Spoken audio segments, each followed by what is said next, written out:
Welcome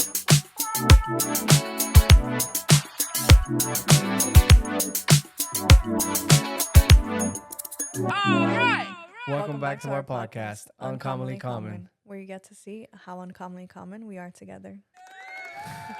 Hey guys, so this is a special episode. This is episode number 4.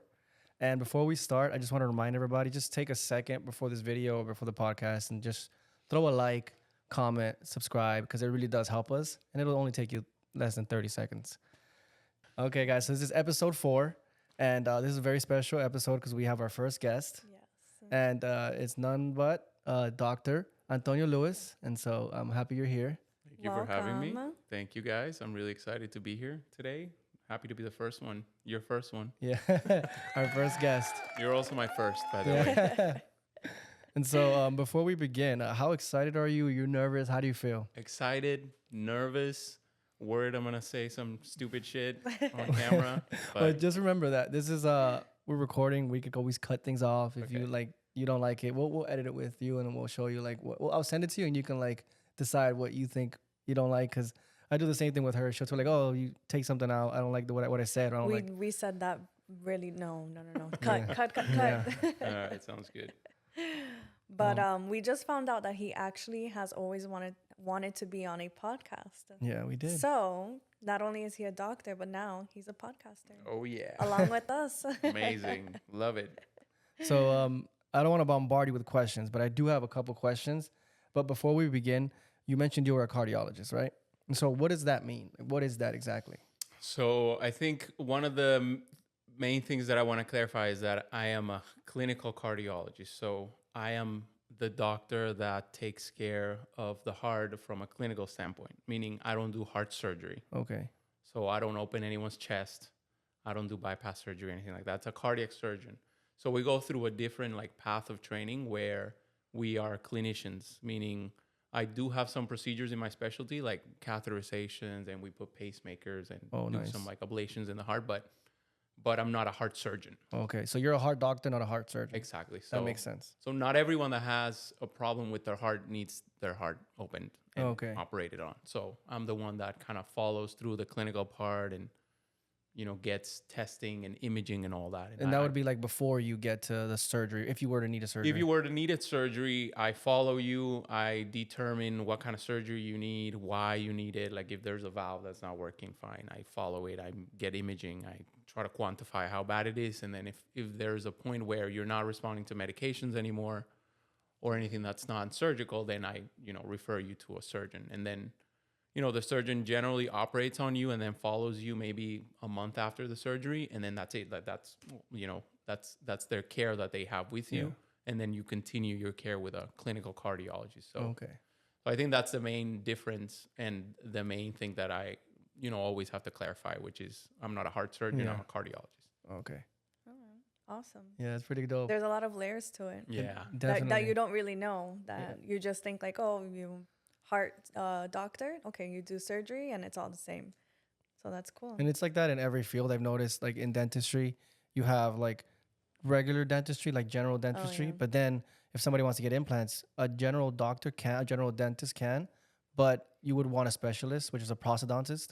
So it's kind of it's similar in a way, because these people take in particular him, they take a lot of time. You can get a regular doctor to kind of give you his idea of what's going on with your heart, but he specializes in the heart. So you would want to see someone that's had enough proper training when it comes to that, right? Yeah, exactly. I that's what I was trained on, and that's what I do every day, cardiology. So I have no idea of how to take care of children. I don't know how to deliver a baby anymore. Last time I did that was maybe 12 years ago. Oh, so you have delivered a baby? Yeah. So when we go through medical training, that was my next question. How long have you been doing this? And actually, first question, have you always wanted to be a doctor? Oh, yeah. My Besides dad, being a podcaster. podcaster is my my thing that will never happen. Your alter ego. Alter ego. But yeah, I've always wanted to be a doctor. My dad is a doctor, so I kind of I grew up seeing him, and he used to have an office in our house, so he used to see patients there. And he used to take me to surgery with him. He's an ENT, ear, nose, and throat doctor. How do you say that in Spanish? It's a long word, right? Otorrinolaringólogo. Otorrinolaringólogo. Yeah. Try to say it. No, Try to say it for I the camera. Otorrinolaring. What is it? Laringólogo. Laringólogo. Wait. Say it again. Otorrinolaringólogo. Otorringo laringólogo. Good. That was awesome. Yeah. That was good. That was good. So you basically dealt with that your whole life. You were looking at what he was doing. Exactly. Like I've always seen doctor-patient relationships. I've always seen him like get called during the day, my family members and friends and people just reaching out. And I thought that that was really an interesting role to play in society, you know, just like be that person who people know they can trust you. Like, you know, it's one of the things that I always try to explain to my wife. Like, if I have a friend who's a lawyer, it's weird for me to go one day and be like, hey, can you look at this contract for me? Like but a doctor, people generally are okay with, you know, just telling you things about their personal life and all that stuff. So I think that's what I liked about medicine, that people are open to telling you their things so you can help them out. They always look for you for that kind of. And I do it all the time. I text you like randomly, or even when my grandpa had like the cancer. Yeah. I was like, hey, can you look at these tests? I mean, he wasn't even like a kidney surgeon, but he knew well enough to look at what like kind of what to look at. That's and awesome. I explained it to my grandpa, and it was nice because he didn't like he helped me and I was able to help, but he didn't have to. He's not a kidney like a specialist, but he knew exactly what to tell me. Yeah, and it's that I like about medicine, that you don't always have to cure people, you don't always have to treat them, but you can be there to just accompany them and recommend things and guide them through, and it's ultimately their decision to make. But that's what I liked about it, helping people and just seeing that people are always open to talking to you and you know, you create connections like that. That's awesome. That's actually really beautiful. I never thought about it that way. Like in the sense of like, if you meet a doctor and you don't feel like pena, like you don't feel bad being like, hey, I have, you know, this going on, is this normal? Because you look at a doctor and you see like that how do you say, like that confianza, like that you're able to open up and like ask for help or for guidance and kind of be like vulnerable. Exactly. You know? Yeah, exactly. That's awesome. Especially because you have to be vulnerable in a time of like, if you like when it comes to your health. Yeah, God forbid you're in a bad position. You have to trust the person that you're talking to. Or even when you get there and you're like filling out the forms. How many drinks do you have in a week? Yeah. Exactly. Do you perform? Oh my God! I remember when I was in high school, I was scared to answer questions, and I would like not answer them correctly. Yeah. They were like, "Are you sexually active?" I'm like, "No," but I knew I was sexually active. Or like, "Have you ever smoked?" And I'm like, "No." Yeah. But then they would come see you, and they're like, "Oh, you've smoked before," and I'm like, "No, I haven't." And they're like, "Yeah, okay." Yeah. Everybody says the same thing. Yeah, I mean, that's like the one of the pet peeves of being a doctor. Like, people often think that we are like law enforcement or something. I don't care if you like do illegal stuff. Like this information helps me to put everything together to help you. I don't care if it's an illegal thing, if it's you're drinking, you're doing drugs. Like it's irrelevant to me. Yeah, it's not like, your job. Your job is to like help the patient. Yeah. So that's why I always try to tell my patients, like, you know, questions that I'm going to ask you that are a little bit personal. It's not getting you into trouble, not like, you know, but it helps me help you. Of course. Yeah, and I know that's important because I remember in high school, one of the kids, he went to like, he were at a party and he had like a weird allergic reaction while he was taking drugs. And when they took him to the hospital, the friends that were with him were scared to say what he had taken because they were scared that they were going to get in trouble. But the doctors were like, we need to know what's in his system to know how to treat because we don't know what's going on. So, I mean, I get where you're coming from because I've seen it happen firsthand. Yeah. Yeah. It just kind of clouds the picture when in reality, it's, well, all we want to do is help. So. Yeah. And then you started how old into the medical field? So I trained in Colombia. So we don't do like pre-med or college or anything like that. So we go straight from high school into med school. Nice. Oh, wow. So I was 16 years old. Should have gone to school in Colombia. For real. And so we go straight from high school into med school. So but how difficult is that transition though? Because in the States, because that was my major. My major was neurobiology. And just to get to major neurobiology, you have to take like pre-med. So how difficult is that transition to go from like high school basically to med school? Like, is it difficult because or is it easy because they do some stuff in high school in Colombia? Yeah, I mean, it depends on like honestly the school that you're going and the type of education that you're getting. But we all in Colombia, when we graduate from high school, we take this test, like this high school test, and it's called the ICFES, and it gives us a score, and that helps us kind of get into The schools. different schools and stuff. So, my school was. I've never been like extremely brilliant, so I just known the right people and had the right connection. So my high school just happened to have like this connection with this med school, so I kind of went straight into that med school without needing to do any sort of like different exams and stuff. But yeah, at 16, I had a bunch of friends who were graduating, and then they were like, I'm gonna take a year off, I'm gonna go to Europe, I'm gonna go travel. And you're like, no, I'm gonna go straight to it. Yeah, and I was like, I'm gonna go straight to it. And now I'm like looking back, I'm like, I should have taken a year off, man, damn it. And you were 16? 16, yeah. Wow. So 16, and I also happened to go to one of the med schools the only med school in Colombia that's not 6 years but 7 years. Another one of my why did I do that? But why did you do that? Because I just had that like that connection with that med school, and I school. never thought about it, and I was just like, I was 16, so I was like, I'm gonna take this, whatever, I'll go with it. Yeah. So 7 years of med school. I'm thinking myself in like 16 years old, or like I have a younger sister. That's a big decision, right? Yeah, like Tiffany. Oh yeah, your years old. sister would have been like, I'm gonna take a 3 year year sabbatical and I'll be back. I wish I had taken the sabbatical, but So wait, so you went from high school, you did 7 years of med school in Colombia, and then when you got to the States. Yeah, and then when I got to the States, that was about a year for me to do like all the. After you had already done 7, or did you leave before you did finish the 7? No, I finished the 7. Okay. And then I focused on doing the United States medical licensure exams, which took me about a year. And then I did 3 years of internal medicine. Like I specialized in internal medicine, which is like adult medicine / like primary care. Like your primary care doctor is probably an internist. Internal. And then I did cardiology, which is another 3 years. So, So when you were studying internal medicine, that's when you were able to like deliver a baby and go through like those different. So that was your question, right? Yeah. So no, actually through med school, the first 4 years are usually like textbook stuff, anatomy, biology, all that stuff. And then after 4th year, you just do a little bit of every specialty. Like we do a year where we're doing OBGYN, a year of peds, a year of general surgery, a year of medicine. So and that's kind of how you learn what you wanna be. And then what was like second running for you? That's a tough one because I didn't know if I wanted to.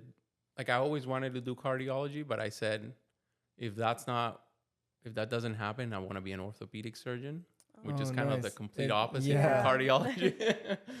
But I don't know. I've always liked working out and doing stuff, and that's ortho is just like bone and muscle and stuff, and just like grueling stuff. So you did 7 years. So it's crazy because you do go straight from high school, but it's basically the same that you would do if you were in the States. Yeah, because it's 4 years of pre-med, and then you got the 4 years of medical school. 4 years of medical school. You're doing 3. You're doing 1 year less, but you still have to do that year to practice for the test if you were to do it here. Exactly. So it was roughly the same amount of time. Not the same amount of debt. Yeah. Oh, yeah, that's true. That's 100% true. Yeah. And in Colombia, so after your 7th year, you were a doctor? A doctor. Okay. Yeah. But you weren't a cardiologist. You were just a doctor. Doctor. General practitioner, which we do have that in Colombia. Like you can graduate and then just be a general doc. Here in the States, you need to then pursue a specialty. Of course. Otherwise, you cannot practice as an MD. Okay. And in Colombia, is like a certain amount of years or anything funded by like the government or the training specialty? You mean? So as of maybe 2 years ago, they are funding some salary for the doctors that have graduated and are going through training, like postgraduate training. Oh, nice. That was never the case, but you still have to pay for your specialty. Oh, okay. Like if you were still in med school, you have to pay for a medical school to train you in being a pediatrician, an OB/GYN, or a surgeon, an internist. And you used to not even get any money. So you would be 30 and not making any money and spending all this money. Oh, goodness. Yeah. So, but now they're getting paid a little bit, but they still have to pay tuition Okay. every 6 months. Wow. Okay. Yeah, because here in the US, I know that's It's a huge thing. Yeah, my first. You stay like years of studying, and then you're finally working. You're like, You're and paying then off your debt. You're paying off your debt. Yeah, my first for 4 years of the if I didn't get a scholarship, it would have been 200 grand, and that is a lot of money for an 18-year-old to like come up with. So it's like, is it much different in Colombia? Like, is it a quarter of that, or is it like? It's about the same. Yeah. Like a semester can in a good medical school right now could be 20 million pesos. So maybe $6,000 to $7,000 every 6 months. So a year, 14,000. But that's a big difference. And at I was paying 50 grand for the semester. For the semester, Yeah. then that's huge difference. Yeah. Yeah. But maybe it's because it was it was a private school. Because I know that FIU is a different. I think it's like I know that people that go to 28. to public schools, they pay way less. Yeah. But still, I mean, the fact that you have to pay for all that was one of the main drivers that got me out of Colombia. Yeah. I mean, my dad always wanted to come to the States, but he never had the language. Yeah. So he pushed me, and he was like, "Hey, if you really want to do this, I support you." And then I had I either go to the States, practice medicine in the States, or I stay here and it's gonna be like another 10 years of me not making any money and just having my dad pay for everything. And then I was like, no. And how difficult is that? Because like you're learning 7 years of medical school in Spanish, and then you have to transition to a whole different vocabulary because it's a different language. So I know some words are similar, but I know more words are different because like, it's a different language. ENT. Yeah. Yeah. So, I mean, the thing is that we don't really produce any medical literature in Colombia. So everything that we learn from mostly is either American or European. So was it in Spanish? So yeah, we learn our classes are in Spanish. Everything is in Spanish, but they will go like, hey, you need to read this chapter from said book. And which was in English. In English. Oh, nice. Okay. So you kind of start getting used to the vocabulary. verbiage and the vocabulary. So is that why you have that year where when you came back, you had to kind of get certified? We all have to get certified if we want to practice in the States. In the States. But does that test have like something to do with vocabulary, like medical literacy, or no? No, everything is in English. I mean, it's 4 different tests, and one of them is actually a practical test. So it's a bunch of actors. They act as patients. Oh, wow. And it's mostly like, it's simple stuff. Like if they're having a heart attack, they're really going to be acting like they're having a heart attack. It's not going to be like hard to diagnose, but it's mostly how you handle the situation. How you could be like extremely smart at doing a test, but then you have like a very thick accent, or you don't know how to act in front of patients, so that's like the test that will determine if you really just like book smart or you actually can practice in the States. Okay. Interesting. So after you did that, now I met you when you were doing your cardiology specialist, right? Like you were specializing in cardiology, and you said that was 3 years. Yeah. Okay. Because I remember you were barely getting sleep just studying. Yeah, it was tough, and I wish I could say I'm done with studying, but I'm like, actually, we were talking about this before. I'm moving to Cleveland in about a month, and I'm gonna do my last year of training over there in another specialty. Has it to do with the heart, or is it? Yeah, it's called advanced heart failure and heart transplant. Wow. Yeah. So. But it's clinical, or is it gonna be? It's not doing the transplant itself, but taking care of all the patients that have any sort of severe heart disease that leads them to their heart not being able to pump. Wow. Okay. So they develop this thing called heart failure, symptoms of the heart just not pumping enough blood. Yeah. And we can sometimes do some procedures, treat them, medications, but if it gets so bad where their heart is just not viable, then we need to get them a transplant or an artificial heart pump. Okay. And when you say transplant, sorry, it's like a weird question. I've seen that the pig heart is very similar to the human heart. So transplant, is it like, because the other day we were watching a movie on Netflix. I don't know if you've seen it, but it was with, who was the actor? I forget, but basically he dies and he's young and he gives his organs to another person that was very wealthy. And so how does that work if you want to get a heart transplant? Because if obviously the person transplanting the heart is not alive, right? You can't. Yeah. So from the recipient perspective, you need to be sick enough to meet some criteria to be listed for a transplant. And then once you become eligible for a transplant, there's actually different like tiers of priority.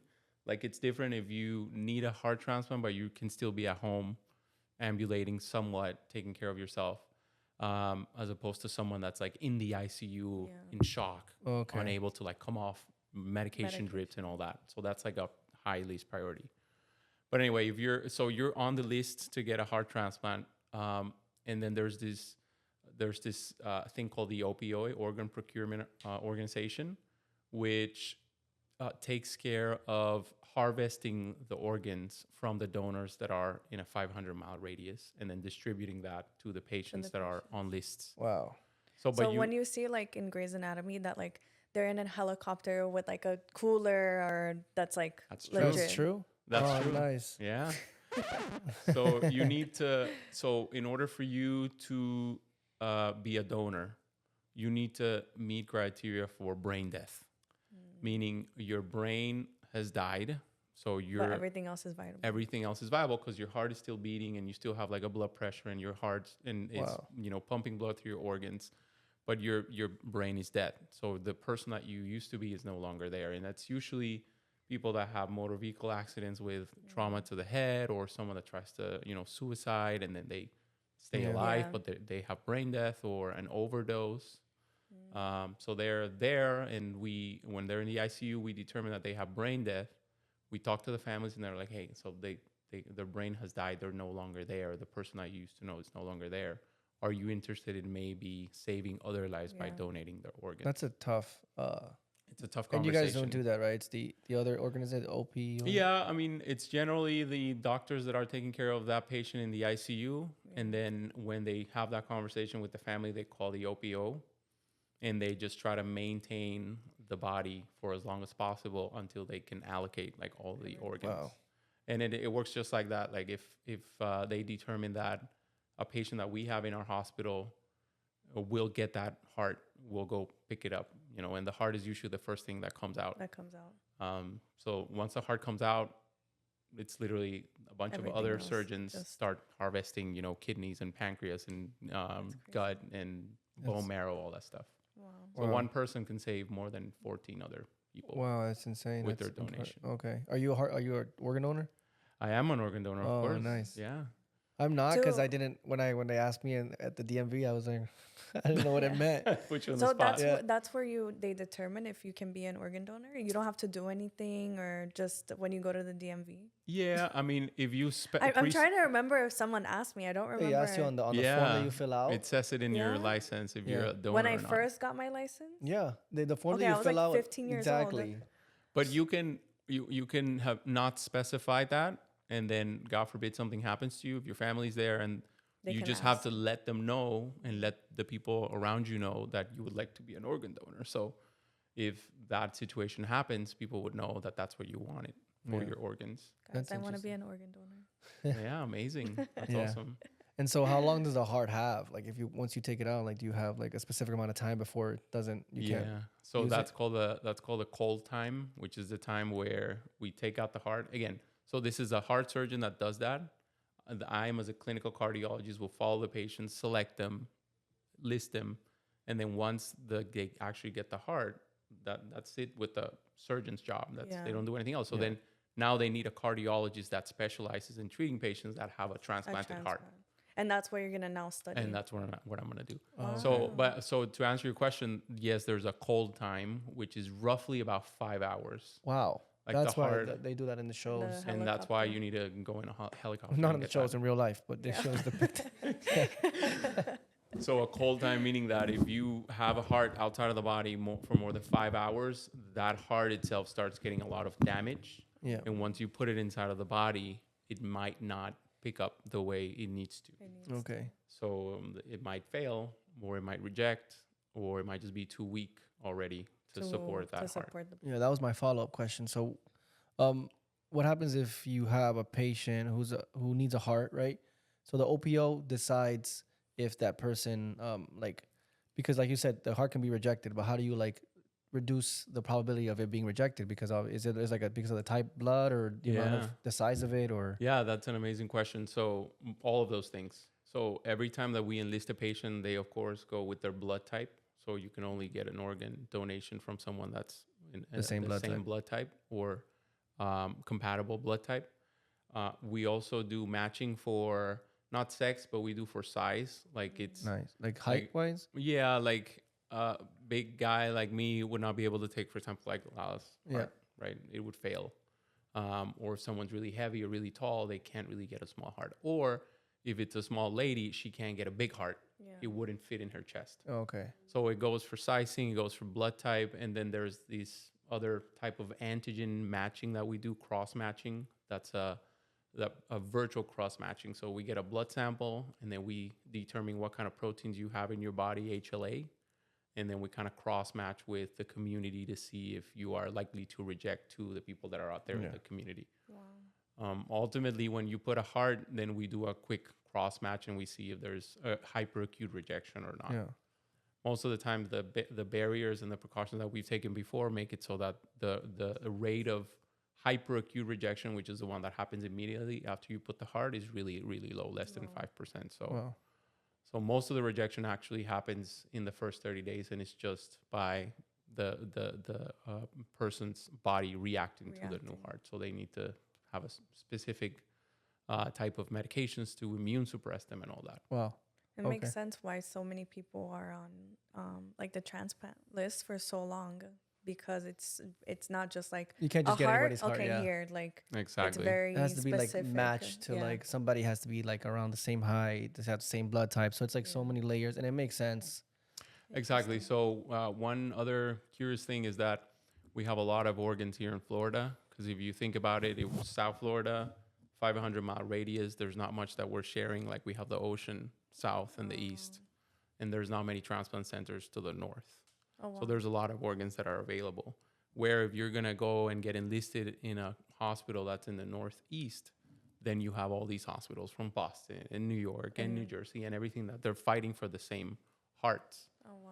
So if the same priority patient, same exact patient in the northeast can wait for a heart for 2 or 3 months, even if they're like really sick in the ICU, where we can get a priority 1 heart here in 5 days, 6 days. Wow. That's pretty. Well, that's good to know. Yeah, that's good to know. Yeah, we get hearts from Puerto Rico sometimes. Oh, wow. So we have that availability too. Okay. Yeah. And so, I mean, back to the topic because this is really interesting, but our audience, I feel like this is really informative. This is really educational, and I like it. But before we get to the educational, kind of like go us through, we're going through your process, right? So you did 7 years, 1 year to like, I guess, certification, 3 years, and now you're going to do another year? Right. So 7 years of med school, then I certify myself to come to States, then 3 years of internal medicine, 3 years of cardiology, and I'm going to go into 1 year of transplant. So what is that? 7, 8? So that's another 7 11, plus the 7 of med school, 14 years. 14 years. Wow. Yeah. That's just as much as a brain surgeon. Yeah, roughly. I mean, the heart is vital. I mean, it's something that I can't even like. Yeah. I mean, what can I say? I'm not going to say no to that. Yeah. And I'm sure you're going to forever keep learning. Of course. Yeah, that's definitely, the doctor should always keep learning, especially everything changes so much all the time. And so now that you're going to Cleveland, since you're going to be learning as well, how is it going to work for you? Are you going to be working and learning, or are you going to basically do the same thing at the same time, like both? Yeah, that's essentially how doctors get trained, is just by learning on the job. So I'm honestly just going to be doing the same thing that a transplant cardiologist does every day. Okay. Things that I don't know, I'm going to have to go home at the end of the day and read. And they're going to. Do you have tests? Or I don't have a test, but at the end of my 1 year training, I do have to take a board exam to, see if I'm board certified. Yeah. And on a more lighter note, in the 14 years, right, like you studying and like in college and everything, do you think you had a college experience, like partying or going out? I know it, like studying, it's like, especially being in the medical field, it's very important and you have to be very focused. But do you think, looking back, you were able to somewhat enjoy yourself? 100%. That's a great Yeah. question. Yeah, I mean, in Colombia, we have a saying that doctors are like the worst. Like we are the ones that party hardest and all that. Work hard, play hard. Work hard, play hard. So yeah, I definitely burned through the partying phase, and I did my fair share of partying and all nighters and all that. Especially when you don't have so much time because you're studying all day every day. When you have a day off, you're like Definitely day off. Yeah. peace. So yeah, I did have the experience of college and just regular med school stuff. Okay, that's cool. That makes me feel better. Yeah, it's not that I'm bad. like 14 years, man. Yeah. But in the end, it's still obviously an amazing and incredible thing that you're doing, and not everyone can do it. Yeah, no, I love what I do, and I think besides just being all philosophical about what it's like being a doctor and how rewarding it is, it's job security, right? Like I'm probably gonna have a job for the rest of your life. For the rest of my life, I'm not gonna have any trouble finding a job or putting food on the table. Yeah. So, just besides the morale of being a doctor, it's also a good career path, I guess. 100%, especially if you love doing it. Exactly. That's one of the reasons why I stopped pursuing neurobiology, because I loved learning, but I realized that I didn't love it as much to do 14 years of it. Yeah, exactly. Once I did my MCATs, I was like, I don't want to do this. Like I wanted to because it was interesting, but I didn't like it because my last year of I was getting my master's. My last year, they decided to they're like, you have an extra slot for a class, and I was like, okay. They're like, do you want to take something other than medicine? I'm like, yeah, let me do a bit like intro to business. And then when my first class, it was such an interesting class that I was like, I have enjoyed this class more than I have enjoyed any organic chemistry, microbiology, anything. I was like, this is amazing. And that's awesome, because like, if you're not really meant to be a doctor, if you don't really love being a doctor, don't do it. Do you have colleagues though? Do you have colleagues that are like, they're there because basically the money, or it's like maybe their parents, because family just. Of course, yeah. And you always, you meet people that they're not doing it for the right things, and it also creates a bad image of doctors. Because like, you would think that in the perfect world, every doctor is completely dedicated and they love what they do and they love their patients, and it's Sometimes not really like that. It's just like it's a job, unfortunately, and it's not what it used to be before. And a lot of people now that just have money for tuition and just have the ability to or the withstand exactly the years of training can just end up being doctors. And of course, it's not like, if you're not going to be the image of a doctor, of how a doctor should be, then just don't be it.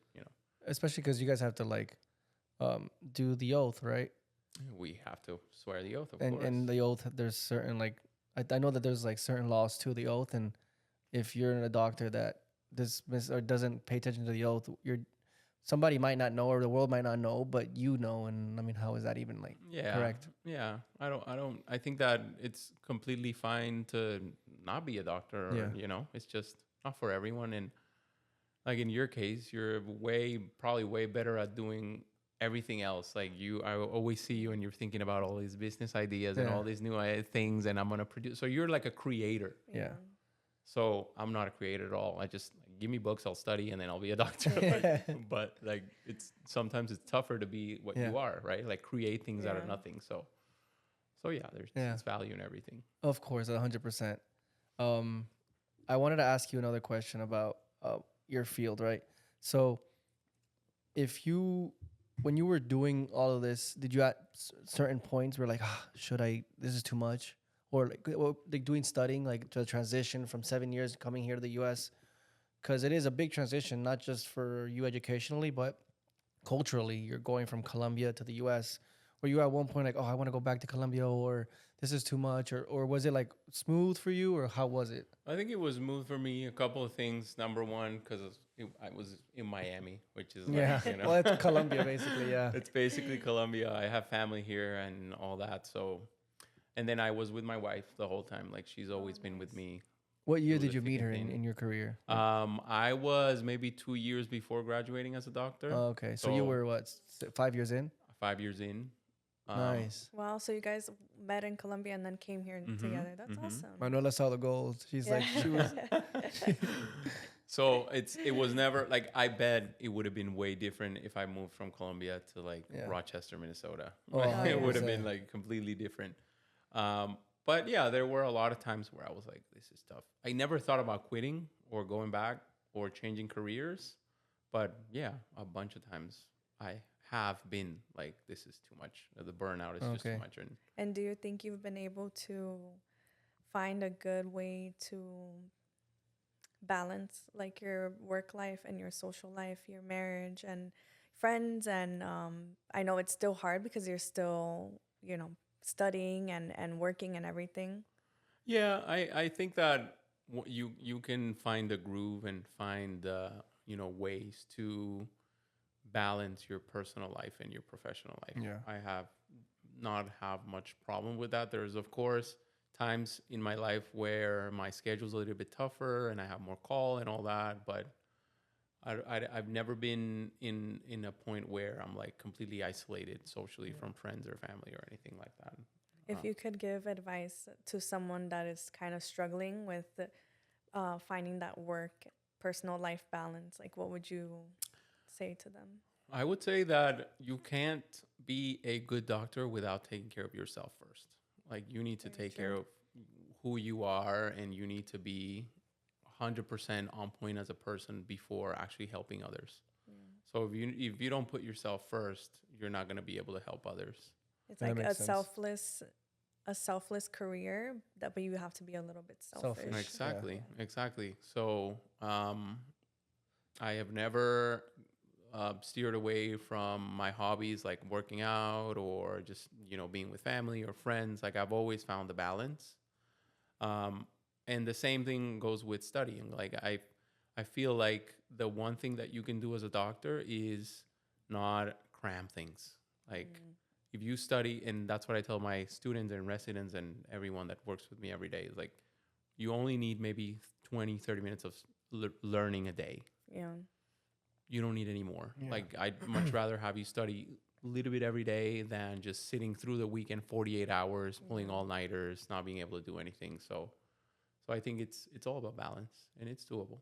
Okay. So guys, take care of yourselves. Please. Yeah, if you're a doctor. Oh, if you're just in general. Life, yeah.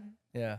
And that's good that you have a good support system, because I know both you and Manuela, and like you guys complement each other very well.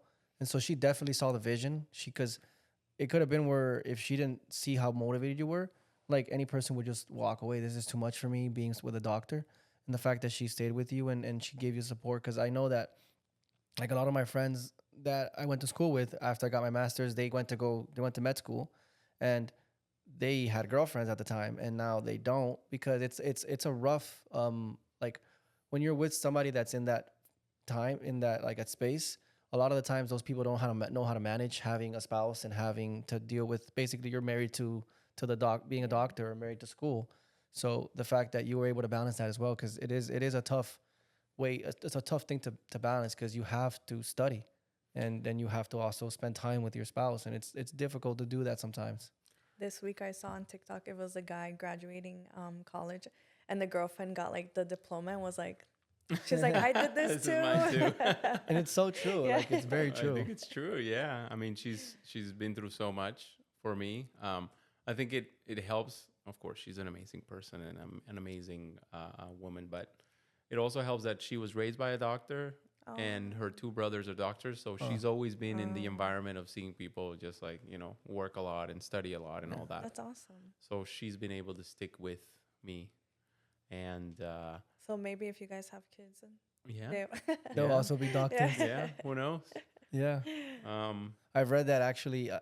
What was it? We go to their house. The cats and the dogs are like, so how are you feeling today? Being a cardiologist now, like what is your day consist of? Like if somebody wants to become a cardiologist, like what is your day like? Like you wake up in the morning, do you have to wake up super early? Do you wake up later? Like how is like a day in your life? Yeah, so it depends. We have to like announce it like properly. A day in a life of life. Dr. Antonio. Yeah, Dr. Antonio Lewis. It depends, because we change so much. Like we don't do the same things all the time, but a typical day, I usually wake up early because I like to train before I go to work. Really? So, Okay, not yeah. after. It's usually before. Not after. I'm Okay. dead if I try to do it after. Okay. So in the morning, maybe 5:30 a.m. through 6:30, and then at 7:30 ish, I get to the hospital. If I have a day that's a little bit mixed, I usually see patients in the morning, like outpatients, like clinic work. Um, and then I usually have procedures in the afternoon, and procedures are, like I said, not surgeries, but heart catheterizations or pacemaker ablation, all that stuff. Um, Generally, there's time that is like administrative time. Now, with all the technology that we have, and patients are able to like reach us through an application and send us message, and we're just following up on the test that we ordered through the the past few days, and so there's So definitely that's a something time. new for you to like have to adjust, because if you didn't have to do that before, now you have to like get to like 100 emails or 100 messages from different patients. Exactly. Like before, it used to be like a patient would come to your office, you would get some tests, and they would need to come back to, for you to interpret the test for him. I just don't like them wasting time. So I just order the test, and then they come to my inbox, and I call them, and I'm like, hey, now we got to do this and this and that and blah, blah, blah. Okay. So you're working like what, an 8-hour day, or is it 10-hour, or how it's is usually more like a 10-hour day. it? Okay. You get an hour like a break. Yeah, usually lunch. Lunch is really quick. But about 10-hour days. Okay. It's a little bit longer when we are rotating through like intensive care, and Oh wow. it's usually like a 12-hour day. And do you choose rotations, or they just We place just you? cycle like every week. Okay. We do outpatient a week, then procedures 1 week. Okay. Inpatient another week. And how, this is gonna be like a complex question, but now you're in clinical, right? How do you have to deal with the administrative side, like the business side of things, or they include you in those things? Or when it comes to like insurances and finances, does that somebody step in and you just do the clinical, or how does it work for you? So it depends. In a good hospital, you'll have the billing department that does the billing for you. So it's And totally separate. yeah, but it is useful for you to know the intricacies of how the healthcare system works. Like, I know that if I need to give you one type of medication, and there's multiple like in that family, I know that the one that works with your insurance, and you're going to be able to pay less. It's useful for me to know. Or if I'm getting if I need you to do a test, the way I order a test, like if I include a stress test with an ultrasound of the heart, or just order them separately, it's going to be more costly for you. So it's, you should know these things if you're a doctor, and just not like prescribing stuff that the patient's going to need to pay like $500 a month for. Oh goodness. When you have a cheaper option. Yeah.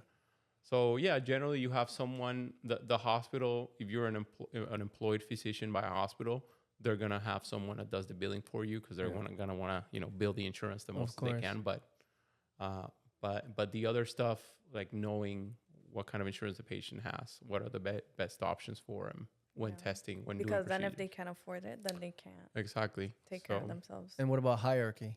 Like, because you're a cardiologist, you mentioned that you have students or residents under you. So how does a hierarchy work for you? Like, is there somebody above you? Is there like a senior cardiologist, or how does that work? Yeah, I mean, once you are a fully trained cardiologist, everyone's pretty much the same, except for if there's like the chairman of the department or something. Okay. But below you, you do have the people that are training, like the ones that are doing their second specialty are called the fellows. Uh-huh. The ones that are doing the first specialty are called the residents. Then you also have like medical students. But it's mostly just teaching with them, and just, showing them things, nothing really administrative that they need to take care of or anything. Does it get like annoying at times? Because I mean, if you're trying to do your job, but then you have to deal with the fact that you have people that want to learn from you, but because you're rotating these people, so do you have to like repeat yourself a lot, or how does that work? Yeah, and I keep thinking about Grey's Anatomy. I've never watched Grey's Anatomy, so I don't know. Oh my god, I love that show. So every Really? time it's like fellow, resident, I'm just like Meredith. Oh, that's funny. I did watch that for a while, yeah. So what I think works is, because I love teaching a lot. So I love, the way I learn is by overly simplifying stuff, so that my brain can learn it as if I was a 5-year-old. Yeah. So if I can come up with, ways of explaining things that are super simple, and I can teach that to someone else on the fly, like, in between patients or something, and then I can see them in their face like, oh, that makes sense. Yeah. then and that's then it awesome. helps both of you. Exactly. So, and then you usually just can master one or two or three things and then just come up with a mini lecture on the fly.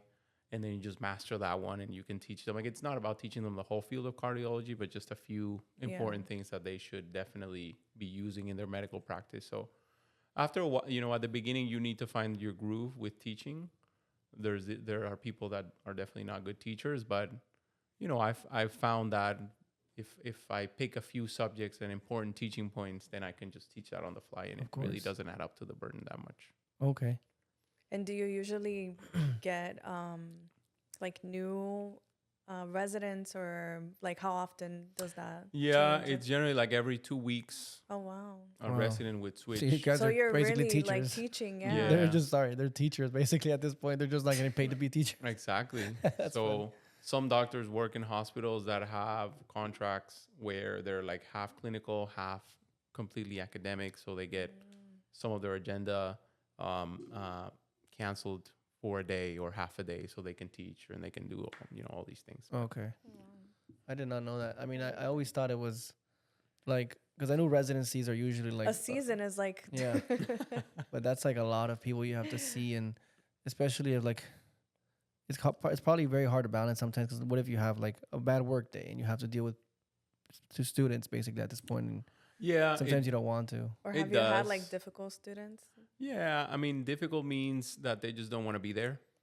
Oh, okay. So just go home, bro. If you don't want to be here, you don't want to learn, just go. It's no problem with me. Like, I'm not the type of guy that's like, where are you?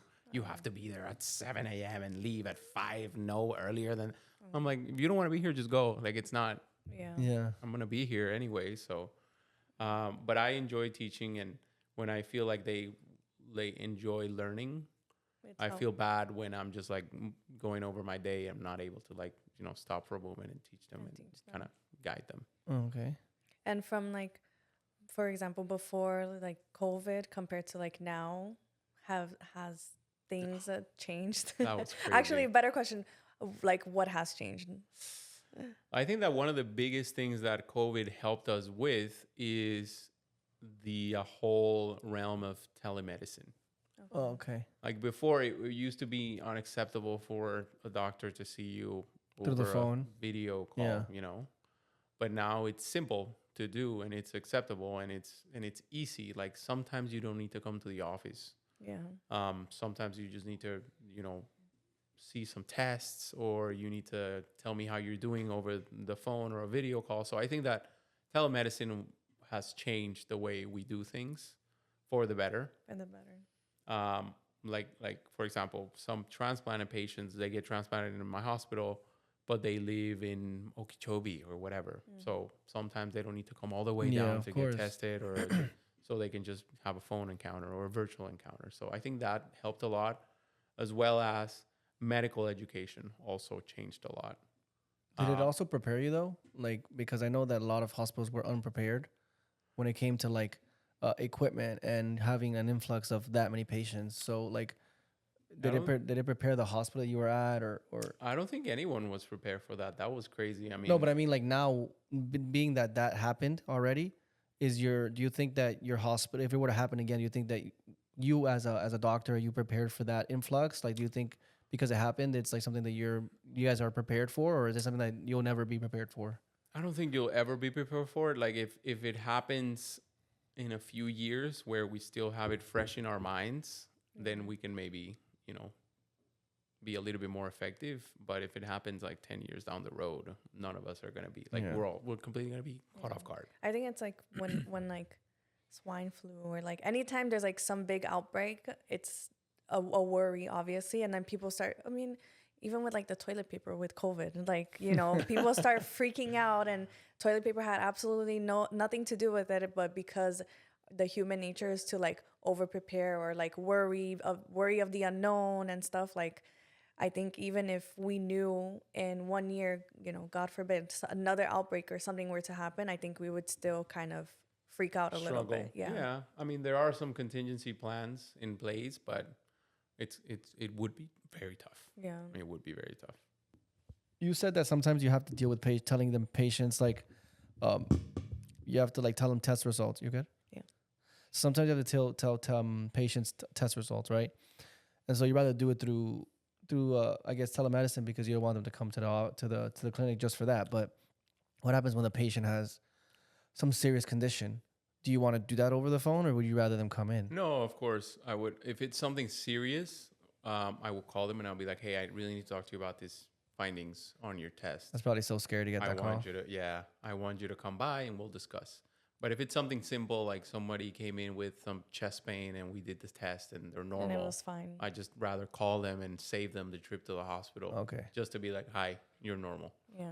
Yeah, because that's like the scariest thing. Even if it's not a doctor, Yeah. when you get that, we need to talk. You're like, what the fuck did I do? Yeah. I would like for you to come in.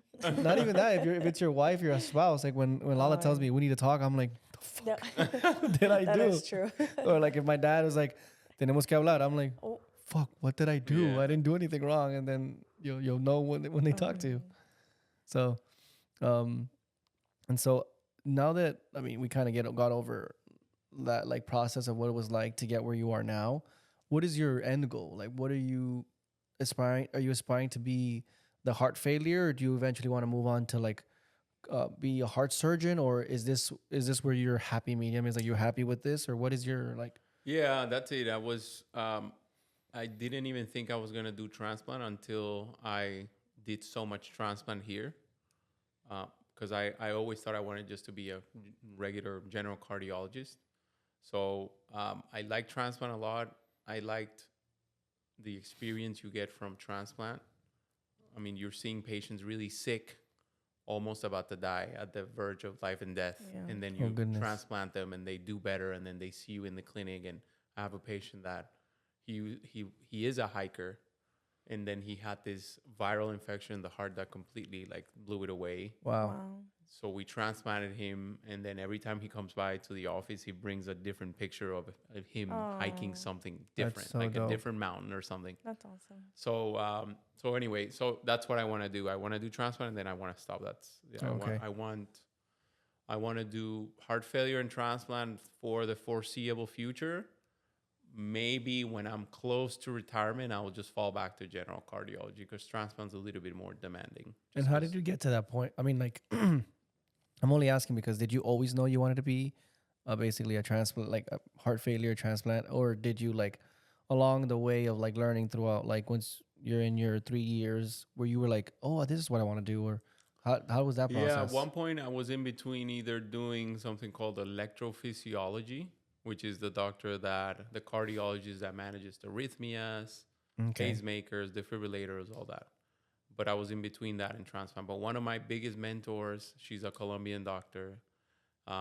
She is a transplant doc, and she is, I worked a lot with her, and she's amazing. And I owe her a bunch of the things that I've been able to accomplish. You can shout her out if you like. Viviana Navas.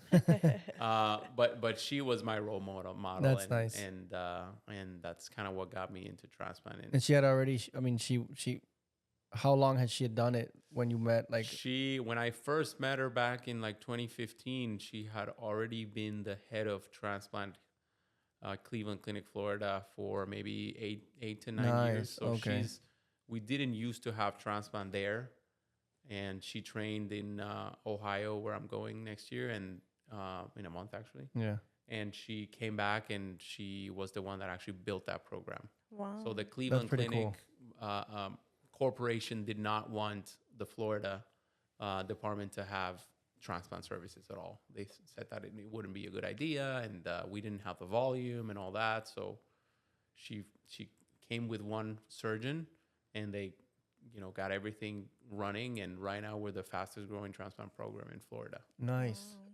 That's pretty cool. So before then, how would the transplant work? So we didn't have transplant in that hospital. So like had transplant. Memorial had a little bit of they do like a few transplants a year. Broward does a few transplants a year. So the South Florida population was still being served by other hospitals. We just didn't have transplant at Cleveland. Okay. That's cool. All right, awesome. I forgot that. Sometimes I forget that there's like so many different hospitals. Yeah. With patients or with surgeries, has there been any time that you've kind of panicked? Or I had this question earlier, but then Someone interrupted. Um, Panicked, yeah, a lot of times. Yeah. Especially like the type of procedures that I do are endovascular procedures. Like I go through the arteries in the wrist or veins in the groin, and I go all the way up to the heart. But that's like blind. Like it's just like live X-ray going on. But you never like you see yourself and see your catheter going Yeah. up and all that. But like you're not like with Watching a surgeon. like You're like looking at the artery. You're like opening the artery and everything. But so there's a few times where I'm like pushing. There's some resistance here. I'm gonna try to push, and then it's like, patient's like dropping their blood pressure. What's going on? Oh god! Jesus Christ, it's so scary. So yeah, there's been multiple times where I freaked out and And how do you think you're just like calm, taking a deep breath. And there's been times where I needed to call a colleague, Yeah. somebody with a little bit more experience, like, hey, this is what I'm encountering. So what should I do? for a pacemaker, you don't have to open up. No, for a pacemaker, we go through a vein that runs under the collarbone. Oh wow. So we put a needle there to access the vein, and then we just throw 2 wires that go all the way down to the heart. Jesus Christ. Are Um, you talking about the aorta, or which one are you talking about? yeah, no, we usually go through the vena cava Vena cava, yeah. all the way down to the heart, and then we create a little pocket here under the skin where we put the battery, like the Wow. pacemaker Okay. battery, and then we just connect those wires there. And the battery's on the inside. The battery is under the skin, yeah. Okay, and You if the know. battery, does the battery run out, or? The battery runs out, depends on how much you use it, but it tends to last 8 to 12 years. Okay, that's a decent battery. Yeah. It's not like our phones. Yeah. So, Do you have a USB charger? that I can- Guys, off topic. Did you guys see the video of the Neuralink? It is insane. oh, the guy. It is ridiculous. So yeah. remember that Elon Musk was working with the Neuralink yeah. Yeah. to link it onto your brain for people that don't really have limbs. Oh yes. Uh huh. So people are thinking that he was doing this to get, I guess, to get into people's brains and people will be able to like transfer their consciousness. But no, his primary goal was to help people that don't have legs, don't have arms, to be able to do functioning things like use a computer. And so they just released the first guy that's been with a transplant, and he was playing chess. He was playing. He was Oh, wow. so. But this is what's mind blowing. He's moving the cursor for the thing and pressing with his mind. So he thinks about where he wants the cursor to go, Wow. and it moves. But this is the That's guy that's crazy. like he's a paraplegic or Yeah, something, right? and he's not even Yeah. looking at the cursor. He's looking at the guy, but he's telling the cursor like, "I want you to move this to That's that." crazy. So he's thinking about where he wants it to go. He doesn't have to look at. You don't have to like use your eyes. You just use your mind. That's That's crazy. crazy. Isn't that crazy? So I mean, I I think have we're to getting watch it. there. our for kids are sure. gonna get to like when we have kids. Our kids are gonna get to that technology that is gonna be so advanced that we're gonna be like, "What's going on?" To kind of like how our parents are now with Yeah. TikTok and stuff. Like we're gonna get there because it's gonna be so difficult to like keep up with that type of like For sure. like all that like metaverse stuff, like being able to insert yourself into other Yeah. locations. It's gonna be possible if they're able to control this at this. We're in 2024, by 2034, in 10 years, For sure. And I'm sure it's already everything in the Yeah. in the works, and 100%. that we have so many things that we have no idea, Yeah, Yeah, exactly. The things that they have actually already invented but just that haven't are told not out us. there in the Yeah. public, for sure. when it comes to like when you meet patients, not everybody is as versed or as educated, right? So how do you go about like telling somebody that they have a specific disease? How do you educate them if they don't even know what you're talking about? They don't even know what a catheter is. They don't know what a pacemaker is. So it's like, how do you go about approaching educating a patient? Because a patient is different from a resident, right? A resident went to medical school, but a patient Right. has no idea what's going on. Yeah, I remember I said that I really like to explain things to myself like I'm a 5-year-old. So I think that's helped me have the ideas in my brain really overly simplified. So every time that I'm talking to a patient about something that they have, I like to explain it. And I often draw things, and I always have a pen and paper. And I'm like, so this is your heart, and there are 4 chambers, and this is where this arrhythmia comes from, and this is the problem. So I think that education is so powerful because it's different if you're just writing a script and giving it to them compared to when they actually understand why they need it. It's calming too, Right. Because if you're being told that you have a disease or a problem, Yeah. getting to know what the problem is, it kind of gives you that. It calms you down because you know that you're understanding what's going on. Because the unknown is what's scary to people. So when as a doctor, I think it is important because I've met doctors that they don't want to teach you. They're just like, you have this, and then you ask them questions, and they're like, Take why do you this. want to know? Like, Yeah. just take this. So it's good that there's some doctors.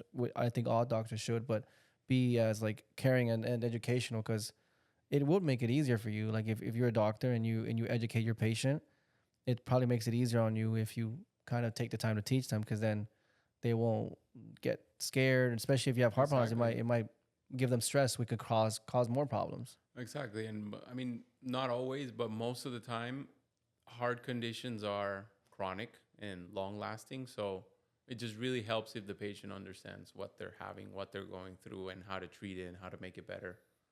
Okay. So, it's different than, I don't know, infectious disease where you can just treat someone and then it Of goes course. away forever and then you're good. So then so that patient that you mentioned that like went hiking and he's a transplant, right? He got a transplant. So how closely do you guys monitor these people, or how does it work? Like, do you tell, hey, come back every 6 months, or come back when you feel something, or how? Because you have to monitor what, like, is it forever or is it? Yeah. So they always follow up with a transplant doctor for the rest of their lives. Oh, the rest of their lives, they can yeah. never just like not. They can never like just, disappear from the map. Yeah. So let's say if the life expectancy of a heart transplant is on average 12 to 13 years, most of the rejection comes at the beginning. So the first year is when you have most rejection. So that's when we need to be more strict about monitoring. So when you say most, is it like 50% or is it more than 50%? A rejection. So rejection rates are about around 20% in the first year. Okay. But not all rejections are severe or life-threatening. Like some of it's low-grade rejection, which we could make it go away with medications and stuff. But generally, when you get a heart, you need heart biopsies to assess for rejection. Weekly for 4 weeks, and then we do every 2 weeks for another 2 months. And but how do you do the heart biopsy? Like, do you have to go in there and? So that's one of the procedures we do is we go through the jugular vein. Every week, what is it, 4 weeks you said? At the beginning, every week for a month, and then every 2 weeks for 2 months, and then it kind of spaces out after the first year. You probably get used to it, right? If you're a patient. Yeah, I mean, we numb the area up here. Yeah. But I mean, you just had heart surgery, so I think that's the least. Yeah. By the and time, you're alive, right? Because you're not. By the time you need that biopsy, you've had so much more done. Yeah. So we go through the jugular vein, and then we advance this special catheter, which is a medical term for a plastic tube, all the way down to the heart, and then it has little teeth at the tip, and then we take like pieces of the inside of the heart. Wow. Does that heal itself? Yeah, it generally doesn't even the teeth are so small that we just get a very small sample, and then we usually put 2 or 3, and then it's looked at under the microscope by a pathologist. And that's what I was going to ask you. So it wouldn't be you; it's a pathologist, and it's a pathologist. They say it's because they're the ones in charge of the biopsy. Right. Okay. So they go, there's no rejection, or there's grade 1 to 3 rejection. Okay. So, but a patient will always need to be on medication to depress their immune system so they don't reject. Always. Wow. So, but even if it's a person, like, for instance, it's a weird case, but like, what if he's in your family and you have the same genetics and you have the same blood type? Even then, because you can still, it's not the same person, so you can still reject that heart. So, I mean, I've had patients that they've been living with a transplant for 20 years, so they've beat the life expectancy, and I'm thinking about one patient that he takes 2 medications. He takes what we call the Tacro, which is the immune suppressant, the anti-rejection medication, and he takes a multivitamin. That's it. Okay. So he lives in almost a normal life, just a normal life. Yeah. He just needs to go to the doctor every 6 months to get an echocardiogram and make sure the heart is good and all that. Are there things that patients, you tell them like they're big no-nos, like you cannot do this? Because like, for instance, like when in the dental field, when you have a patient that just got implants, they cannot smoke. They can never, ever smoke. Because if you start smoking, your implants will just fail and then you just lose all your teeth, right? So is there things that after a transplant, they're like, you can't go skydiving or you can't do, is there something that you cannot, like you shouldn't do? You should take care of your transplanted heart way more than your prior heart. Okay. Because this disease called coronary arteriosclerosis, or cholesterol deposits inside of the heart arteries of a heart, it happens way faster in a transplanted heart than it does in a normal heart. So if you smoke, if you don't have a good control of your cholesterol, sugar, or whatever it might be, it's just going to affect that heart much faster than a normal heart. Okay. So nothing that they cannot do, but they just need to take care of their heart healthy habits, avoid getting an infection. That's why generally you see patients that are transplanted wearing a mask in public places and stuff. And what would you consider a healthy, like to have a healthy heart? Like what are things and steps that you need to do? So no smoking, limit alcohol intake, exercise, Cardiovascular exercise. cardiovascular exercise, getting as close as you can to your ideal weight, managing diabetes, cholesterol, high blood pressure. Those are roughly the things that, the general things that you should do for a regular non-transplanted heart, just way more strict in a transplanted heart. Okay. And what is like a good like workout that people can do that are, that won't affect their heart? Or like, I think like you can't go and do like CrossFit or like run a marathon or, things like that. So a patient that has a transplanted heart can do any activity than a regular human being. Okay. They just need to build up. So generally they're very sick when they need a heart.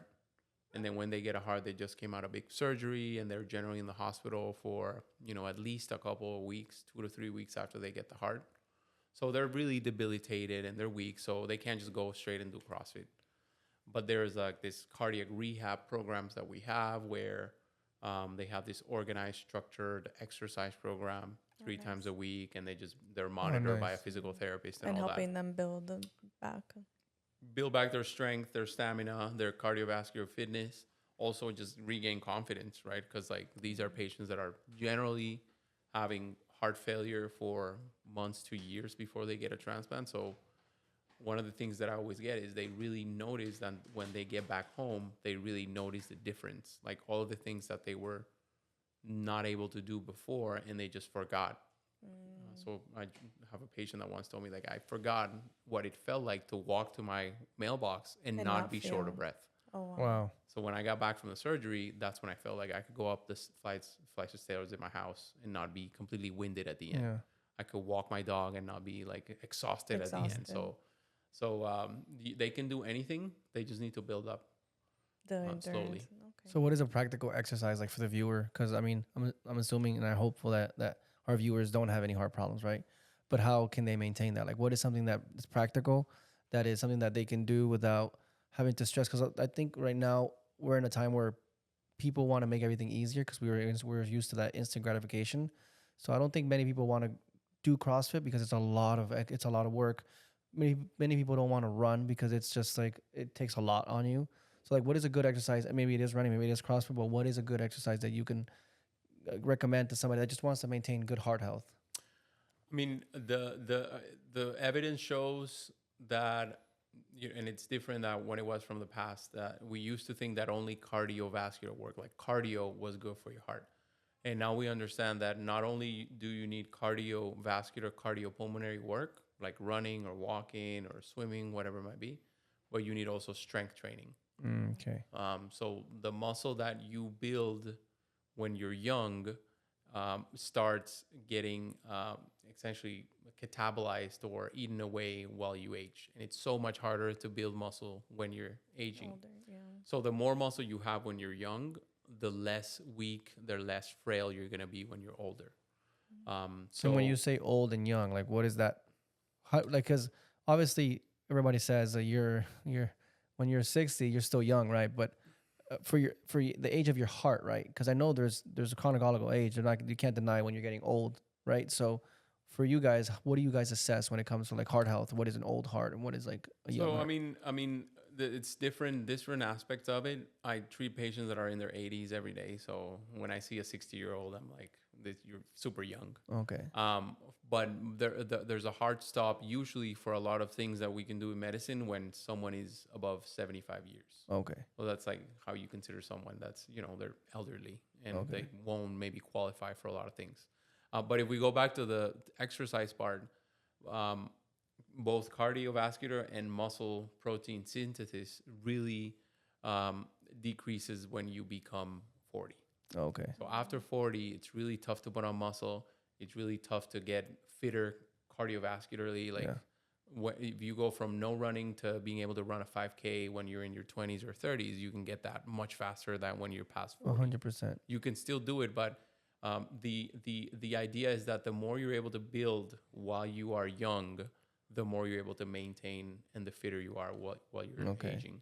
And it's honestly whatever works for you, whatever you enjoy doing, and whatever you are able to keep doing for a long time, right? Because it's a lifetime thing. It's not about doing it for 3 years, 5 years. It's about trying to maintain as much exercise forever. Yeah, I think that's why I stopped CrossFit and I stopped boxing, because I didn't think I could do this for the rest of my life. Exactly. But I enjoy running, and when I run, I'm like, I think I could do this for the rest of my life. Like I can see myself running. I can see myself playing soccer when I'm 50, 60, 70. So I like, that's why I found these sports, and I find running and like something that I enjoy. But so for the viewers that are watching, like, is there a difference between anaerobic or aerobic when it comes to the heart? Yeah, so there's different adaptations that your heart will produce if you do either strength training or just cardio work, but they're both super beneficial. Okay, so but in different ways, right? In different ways. Okay. So, but I would say 50-50. 50, some sort of strength training, which can involve regular weightlifting or CrossFit or like your self weight, like what's it called? Calisthenics, like push-ups and burpees and pull-ups. Okay. Whatever, 50% strength training, 50% cardio work, which I'm not, the running is the easiest usually. Yeah. I'm not a runner, but I just like to walk a lot, and I think walking is the easiest and what I recommend the most. Clap for that? Well, clapping, I know that it's like it's good for your. I know walking. Clapping. Walking, I know is really good for your heart. I was reading some study because it keeps you in. If you do walking at a good pace, you keep that zone 2, which is a good BPM for you, as opposed to if you're running, you're at a zone 5, zone 4, where you're maybe gassed out, where you're pushing yourself a little bit too much. So that's my follow-up question, because my wife asked me. We were running, and I saw that her heart rate was going a little too high.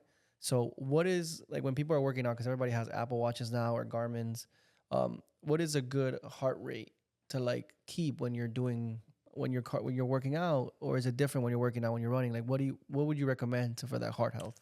Yeah, so it's a great and loaded question.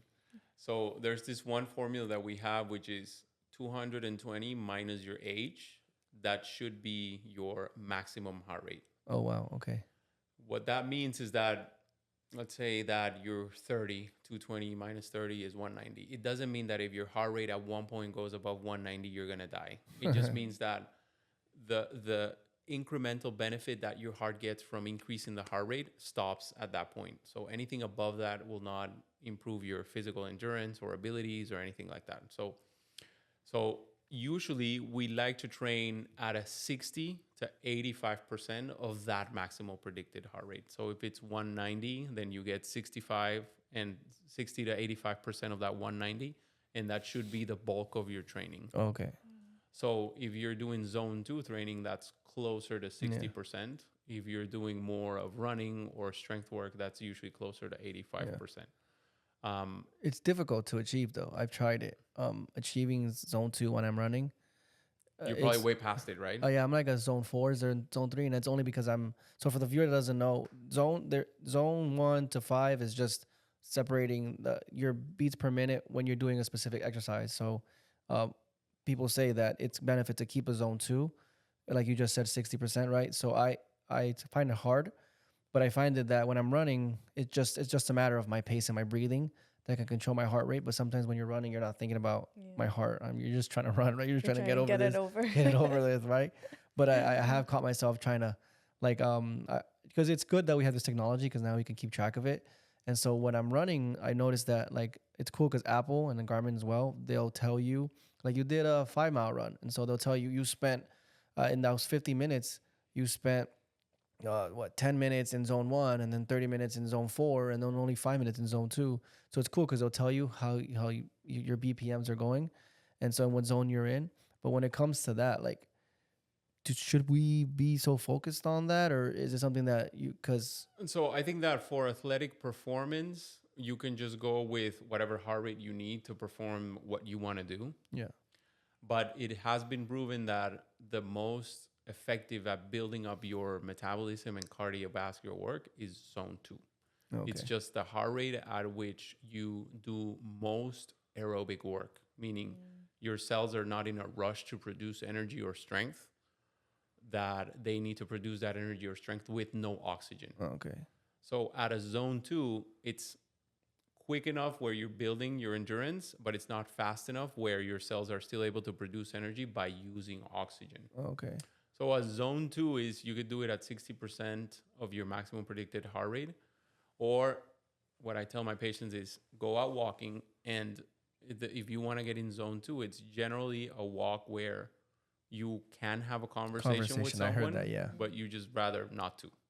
You know, so you're a little bit winded, but you can still hold a conversation, but you would rather just be concentrating on walking. That's generally a good gauge of what zone 2 is. Okay. And that zone 2 just produces more something that we have in our cells, which is mitochondria. So the ability for you to use oxygen and calories and your metabolism to be increased, you can build that so much more at zone 2. Okay. So basically, for the figure that didn't understand, if you want to basically get bigger or lose more weight, zone 2 is the optimal like BPM that you should be at, like the optimal level that you should be at. 100%. That's what builds your energy consuming machine. Your body makes it a calorie burning machine, is that you train in zone 2. And do you watch that yourself, or you don't really? Yeah, I try to do a lot of zone 2 mainly by walking on an incline. Yeah.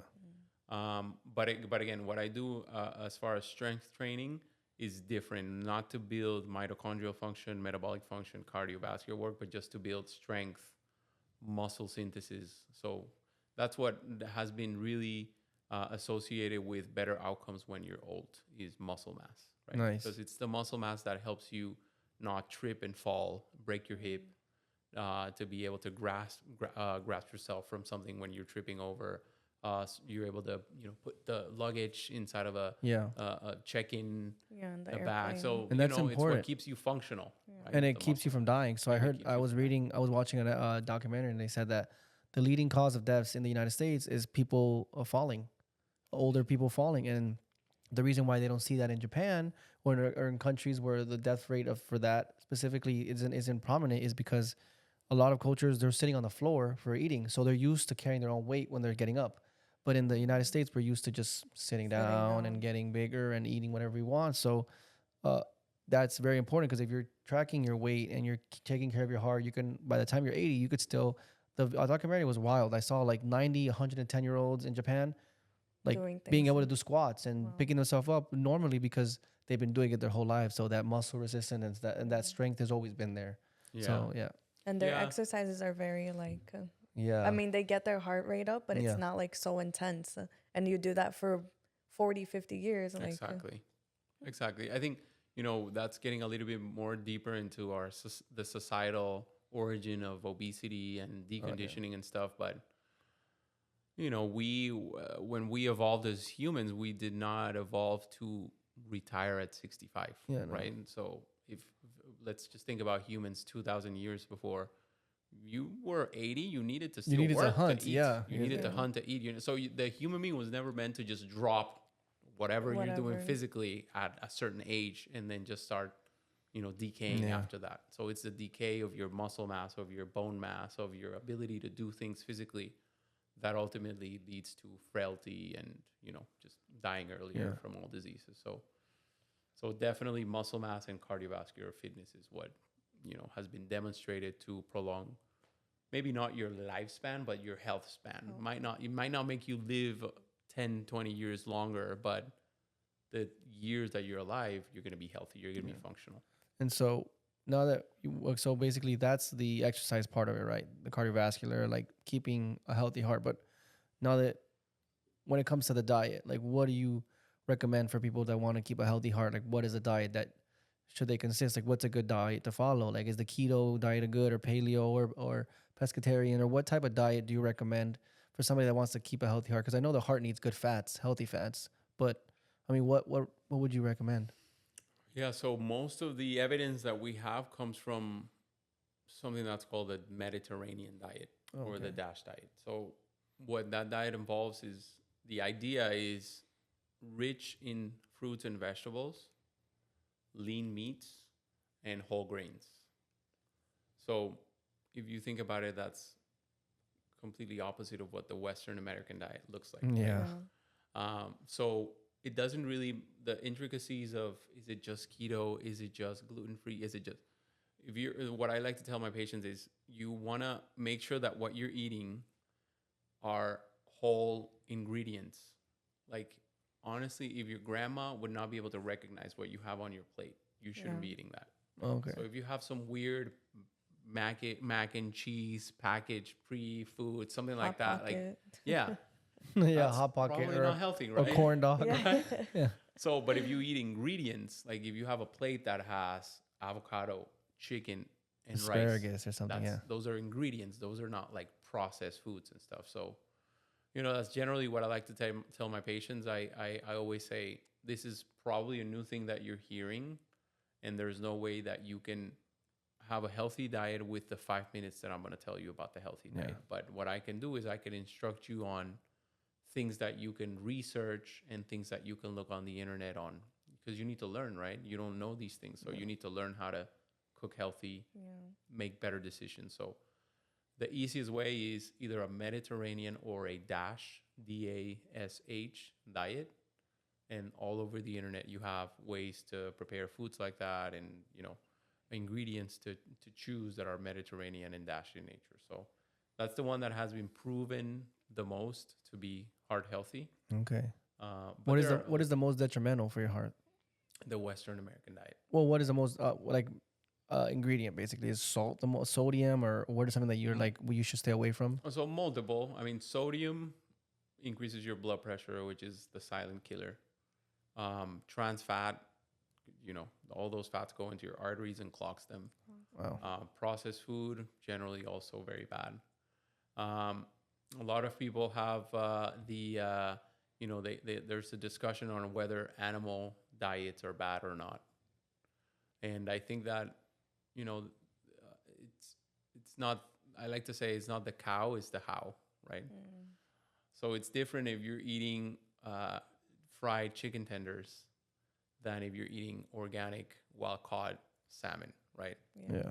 So if you have a vegetarian diet that's mainly carbohydrates and fried stuff and sugars, then, somebody that eats a diet that's not only plant-based, but it's organic and has lean meats and animal products that are harvested in organic ways, it's probably going to be much healthier than the one that's quote unquote vegetarian, but it's eating really bad. So it's not really about the animal product, is what kind of animal product you're eating. Okay.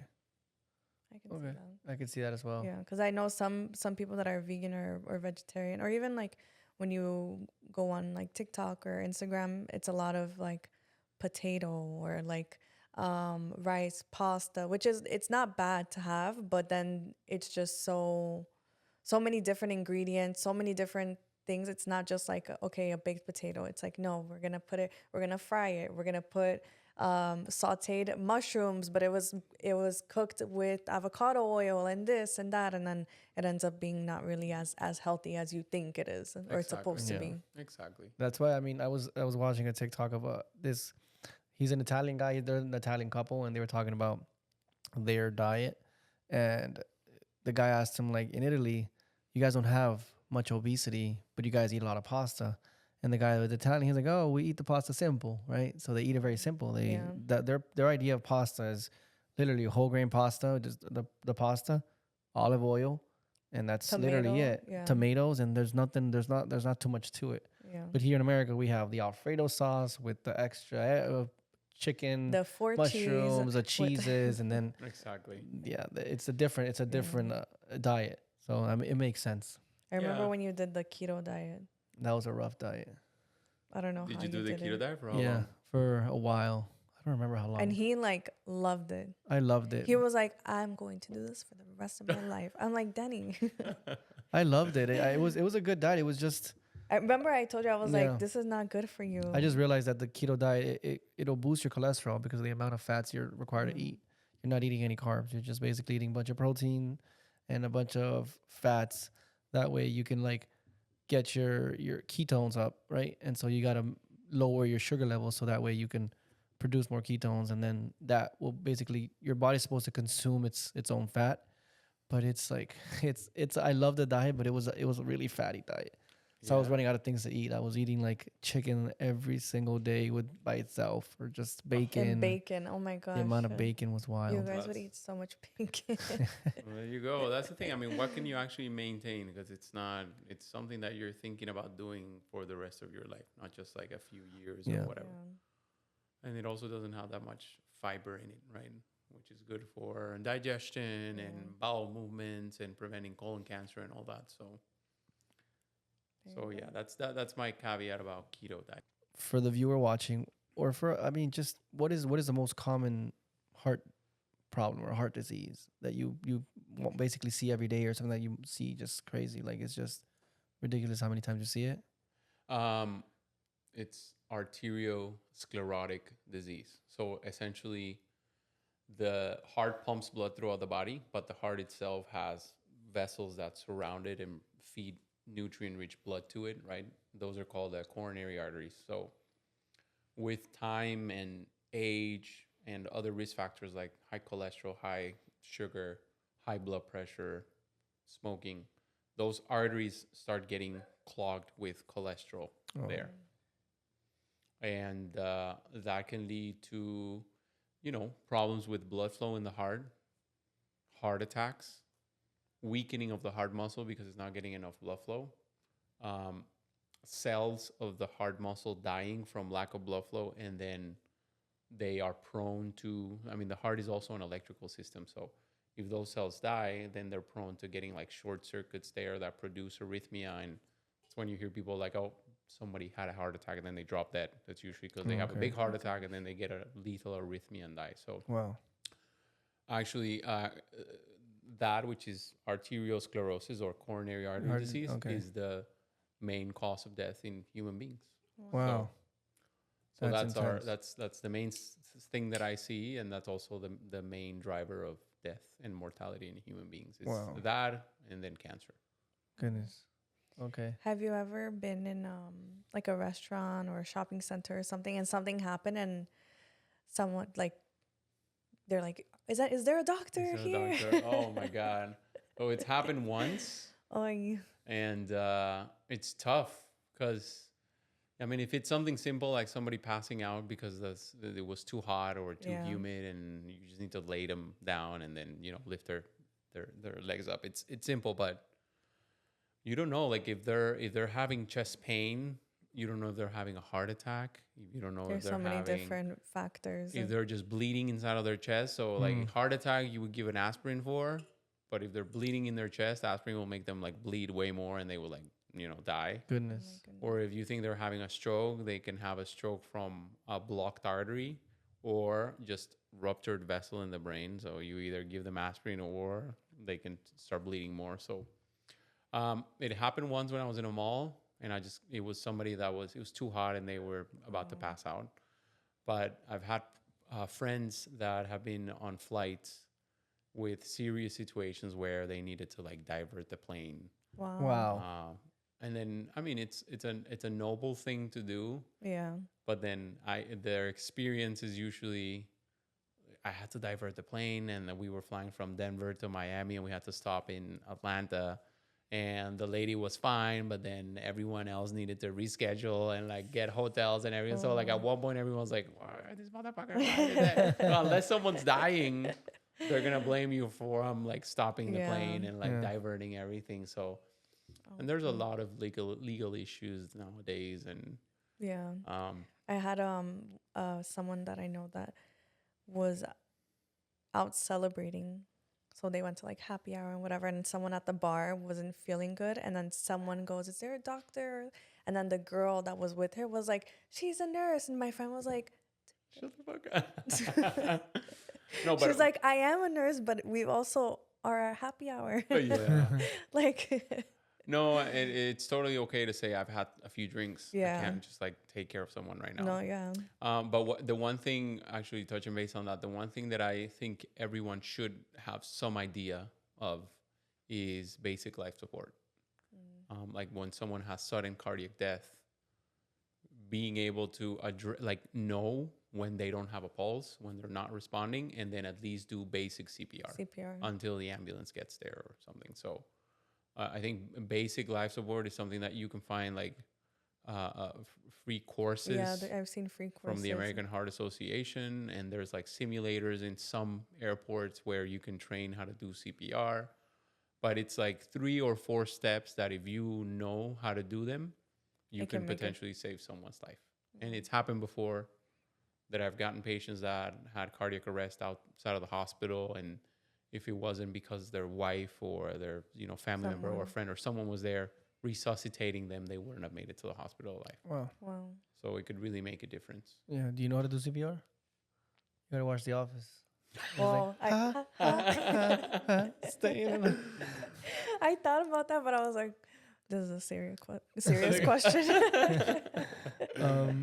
Now that we're on that topic, so basically, when it comes to like your heart, right, and avoiding all these diseases, right, what is something that you've seen in your office that's common that people don't think too much of, but it might be a major cause of like a heart problem? And I'm only asking because I have a lot of friends that, like, recently a lot of my friends are getting into like steroid use and Anavar and Ozempic. And so how do you see that in your office where it's affecting people's hearts or not really? Yeah. So, I mean, I wanna say that going back to the main cause of death, just cardiovascular disease, coronary arteriosclerosis, right? So that the lifestyle has everything to do with it. So, I mean, if someone is not in their ideal weight and sedentary and not doing physical activity, their blood pressure, so they're going to suffer from that. So that's like the main driver. That's the main condition that we deal with.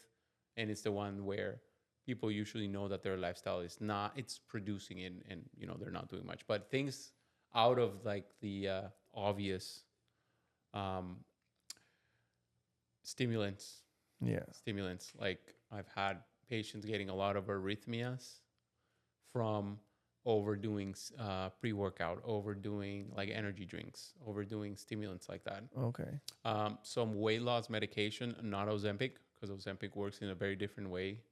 And I'm not sure you're going to ask me about this later, but I'm completely in agreement with Ozempic. Yeah. But some medications that make you lose weight through stimulating your body. So they can also cause a lot of arrhythmia. Yeah, I've heard. So there's this thing going around. It's called clenbuterol. Yes. And so that's, I know, I've read that it's very, very delicate with the heart because it makes you basically, they give it to horses, right? Yeah, so it basically makes you lose weight by increasing your metabolism. And it does that by just like revving up your engine. So all day you're jittery and tachycardic, and it's really dangerous. And I've had my fair share of bodybuilder patients that end up having heart failure from using so much and abusing steroids. Wow. Yeah. So and young or like older? Young. Of course. That makes sense. I mean, and so when you get these patients do have that because they're fairly young, like, do you already know that's like if you see a bodybuilder coming in with the heart problems, you already know he's taking too many steroids, or is it more like, how does it work? Yeah, I mean, the thing is that what the usual scenario is, I've been doing steroids nonstop for multiple years, and I've never checked my health. And usually steroids, after a while, they increase your cholesterol, increase your blood pressure, and they can damage your heart muscle. So, I mean, it's usually the scenario of someone that's been doing that for a long time. They've never like gone to a doctor, checked their blood pressure or anything like that. But the other thing that I wanted to say is substance abuse. And of course, some drugs are really bad for your heart, but alcohol. Yeah. I mean, alcohol is just so prevalent and it's legal. And a lot of people do it, and if you overdo it, that's one of the most harmful substances for your heart. But like, what? So is that a myth? Because I've heard it is, but you're here, like the whole drinking wine every night. Is that? Yeah. So I mean, the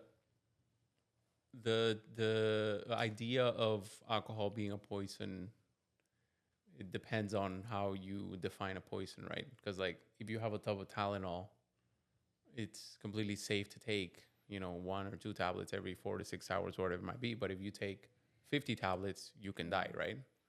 So it's the same thing with alcohol. I mean, there's not proven harm of having a glass of wine 1, 2, 3 times a week. It's no harm. But I wish it was like that. But generally, just there's a complete abuse and misuse of alcohol. So people completely getting drunk every day. And what about drugs though? Like, what is something that, like, what is the most common drug that you see that brings people into your clinic for heart problems? Cocaine. Cocaine, For sure. Cocaine is the worst drug for the heart. I mean, it's a very bad stimulant. It also accelerates this process of arteriosclerosis that I was mentioning. Oh, wow. And people can have something called vasospasm. So, like those vessels around the heart, they spasm out. Wow. And the heart stops getting blood flow, and they can get heart attacks from it, and they can get strokes from it. So, cocaine for sure, a worst drug for the heart. Wow, I didn't know that. Well, I assumed, but I didn't know that it was like that. The number one. Okay. And so, what about like now that they're legalizing marijuana? Do you see any effects? And have you seen that in your office? Does it affect the heart at all, or is it? No, I would say that the problem with marijuana is generally that people that use it a lot also get the munchies a lot. Oh, So and they then don't eat very healthy. Overeat and yeah. that makes sense. That's number one. Number two is that, and I always tell my patients that I don't have anything in particular against marijuana, like edibles and stuff. But if you're smoking, the act of putting, burned tar in your lungs is also bad for your heart. And then the last thing is that generally the studies that have been conducted in marijuana being shown to be, relatively safe are older.